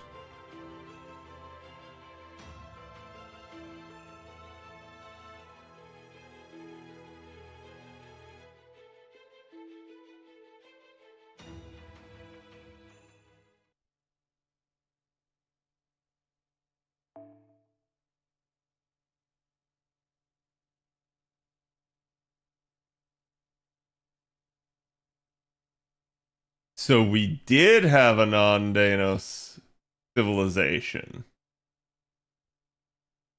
But I guess they had hinted at this because of the skeletons. But it wasn't like directly like mentioned.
It's fucking Camazotz.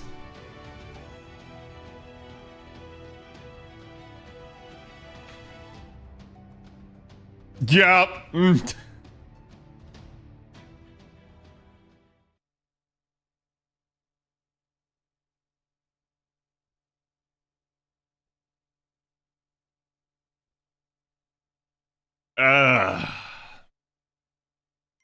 Well, I guess that gives him a little bit more perspective. It still doesn't excuse him being batshit insane, but it gives him more perspective.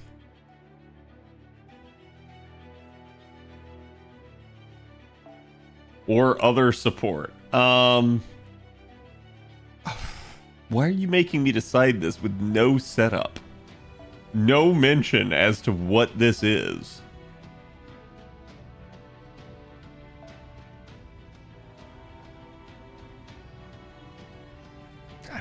I don't care. Go with it.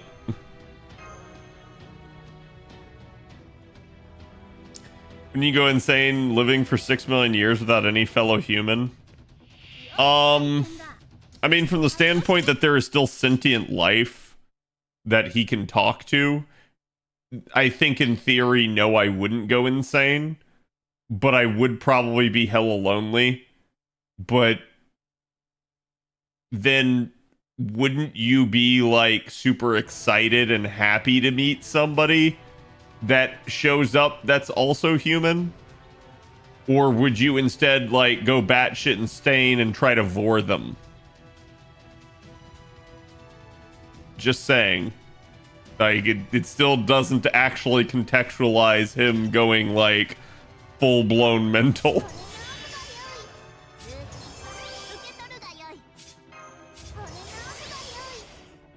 Probably has to do with all his comrades being dead. I mean, that I get.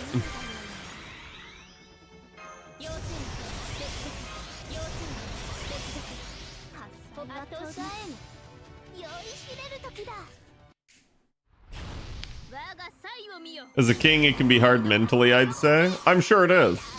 Chat, you're still responsible for your own actions. Like, I'm allow me to just immediately cut any Camazotz apologist off at the pass. Right here. No, he's still batshit insane and harming people. He literally tears the heads off his victims and drinks out of it. Like, no, we're not going down this path of like, he's just misunderstood. No, he's not misunderstood. He's straight up a villain. Like, because again, has bad shit happened to him? Yes, absolutely. But how he treats people is all that matters. Straight up, always has been. Okay, like, it does not matter your background. It does not matter your nature or your nurture, but how you treat people is how you will be judged. So again, if he treats people literally as if they are just play objects for his amusement that he can vor at any time, nah, I'm good. He's definitely the villain there. Like, I understand people like the character and stuff, but nah, that's inexcusable. I don't care how you want to spin that. Cat, he was bullied in school. You're right. So what you're saying is, if I also was bullied in school, which I was, at least they tried, is what I'll say, that I can also turn around now and, like, literally rip someone's head off and, like, you know, drink from it. Right? Like you have to excuse that because I have a tragic backstory. You don't get to judge me. Sounds fair to me? Okay, sweet. As long as we're on the same page. School shooter origin arc, right? Like, it's like, I'm sorry, at the end of the day, you yourself are still the responsible one. People can make excuses, but that's all they are. It's just an excuse, chat. It doesn't change what he is at that point.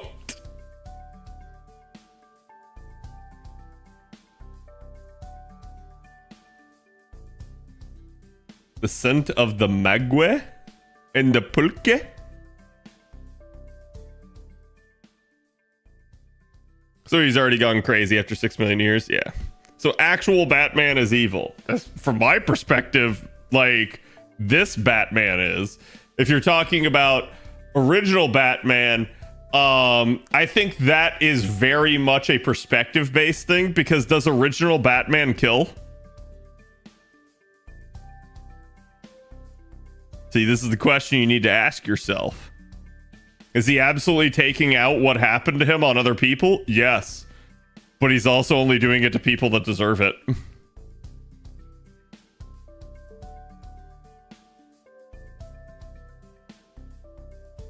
I think in his first comics he had a gun. Ah, see, here you go. Chat's coming up with excuses. Original Batman doesn't, movie does. Wait, what movie does Batman kill in?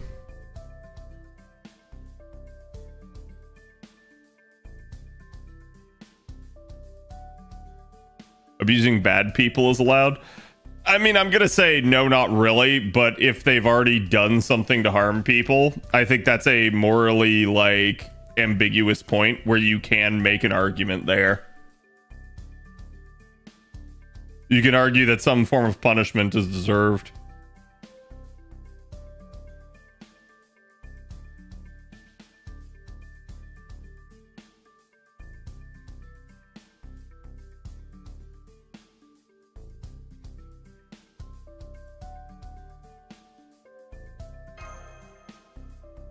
I really want to go swimming with her.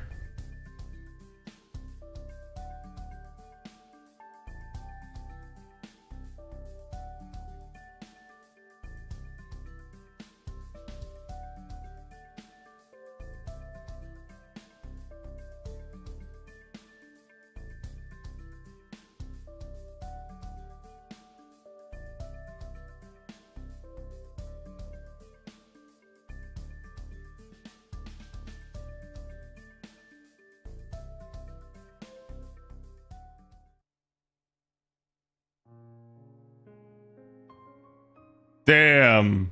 Always friend zone.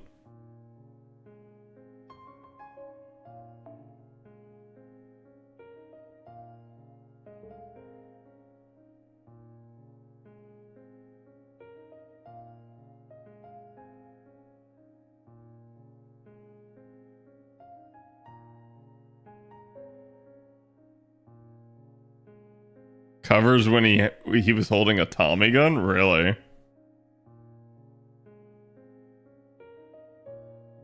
He maims them half to dead by a perspective. Yeah, I was gonna say though, like, as far as I know, Batman, the official stance is Batman doesn't kill people.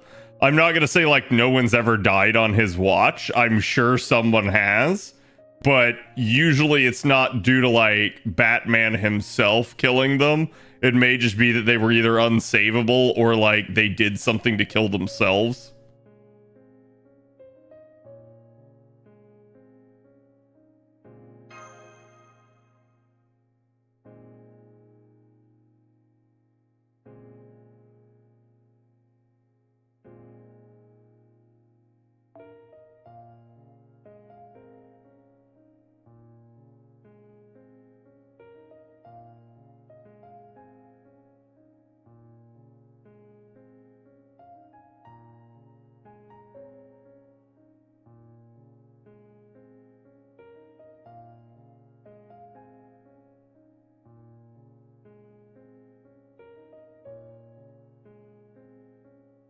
Hmm.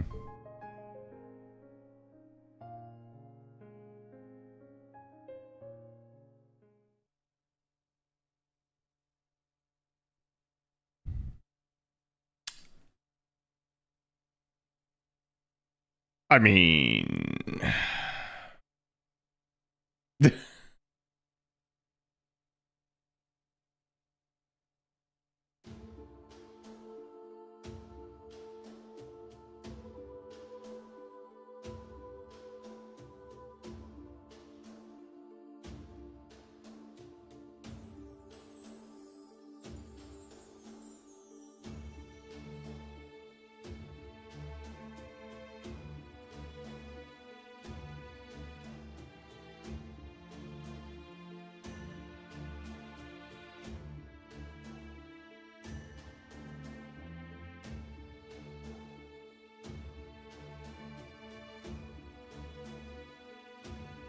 stark naked?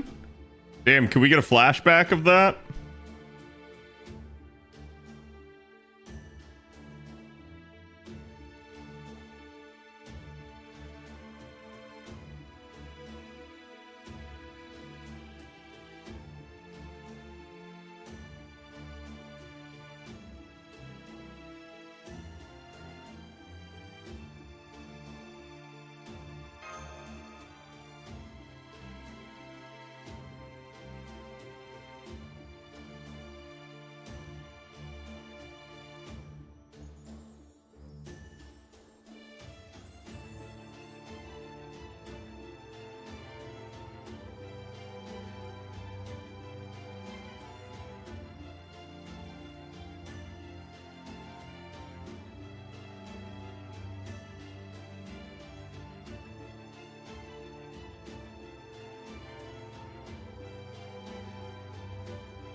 Wait for summer?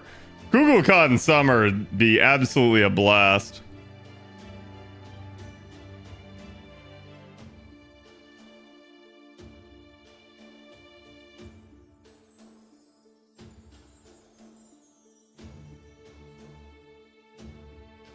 Archetype Mictlan.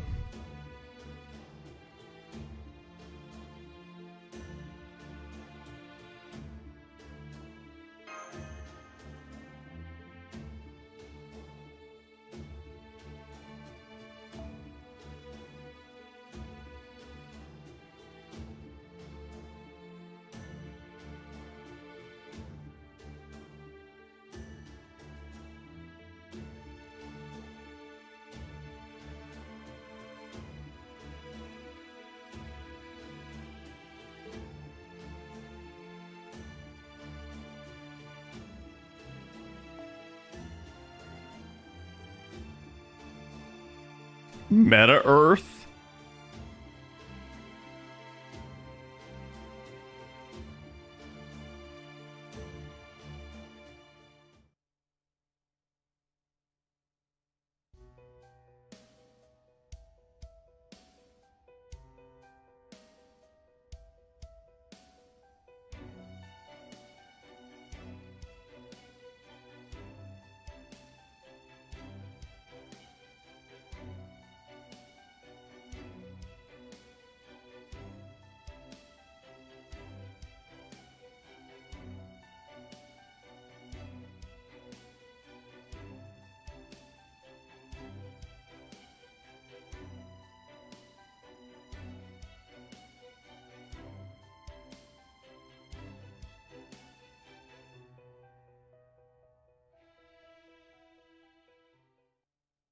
That's interesting if she's going to transform herself.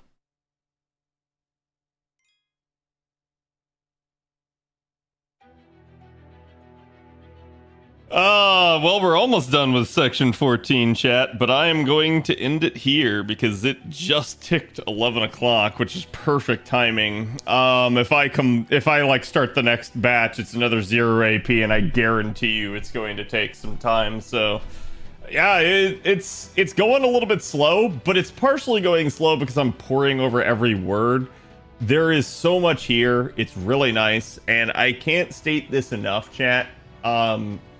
Already having some foreknowledge of certain things they have hidden things in front of you that, like, again, as I pointed out, the whole like interaction between Daybit and Sion there, it's like, oh, that makes that actually really interesting when you think back to it. This is going to be one of those things where it's like, if you go back and you read LB7 after the fact, again, you're going to notice, like, way more certain things that they kind of, like, put in there in front of you. So it's definitely really interesting for me to read in that regard, and it's why I keep, like, taking my time with it and just enjoying it to the fullest.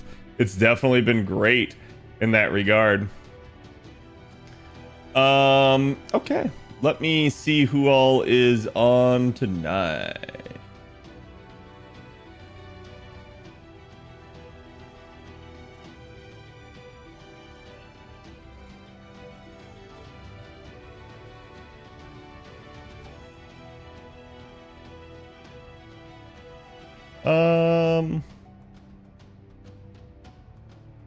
Let me send you guys over to Joe Cat. I don't know if I've ever rated Joe Cat. I can't remember. I feel like I did. But he's playing some Baldur's Gate 3. Let's go give him some love. And again, I'll be back tomorrow. We'll be doing more of this, and hopefully we get some news out of JP, because JP's been kind of stagnant here for a little bit. Also, I am trying to get the first of the banner review videos out, so look towards that maybe tomorrow. I'm hoping for tomorrow, but work may be getting in the way, so it'll just depend. But again, thank you guys for watching. Thank you all for being here. If you haven't already, check me out on Twitter, YouTube, Twitch, Discord. Again, join the Discord. We're always happy to have you. And I will see you guys for the next one. Go give Joe Cat my love, and good night.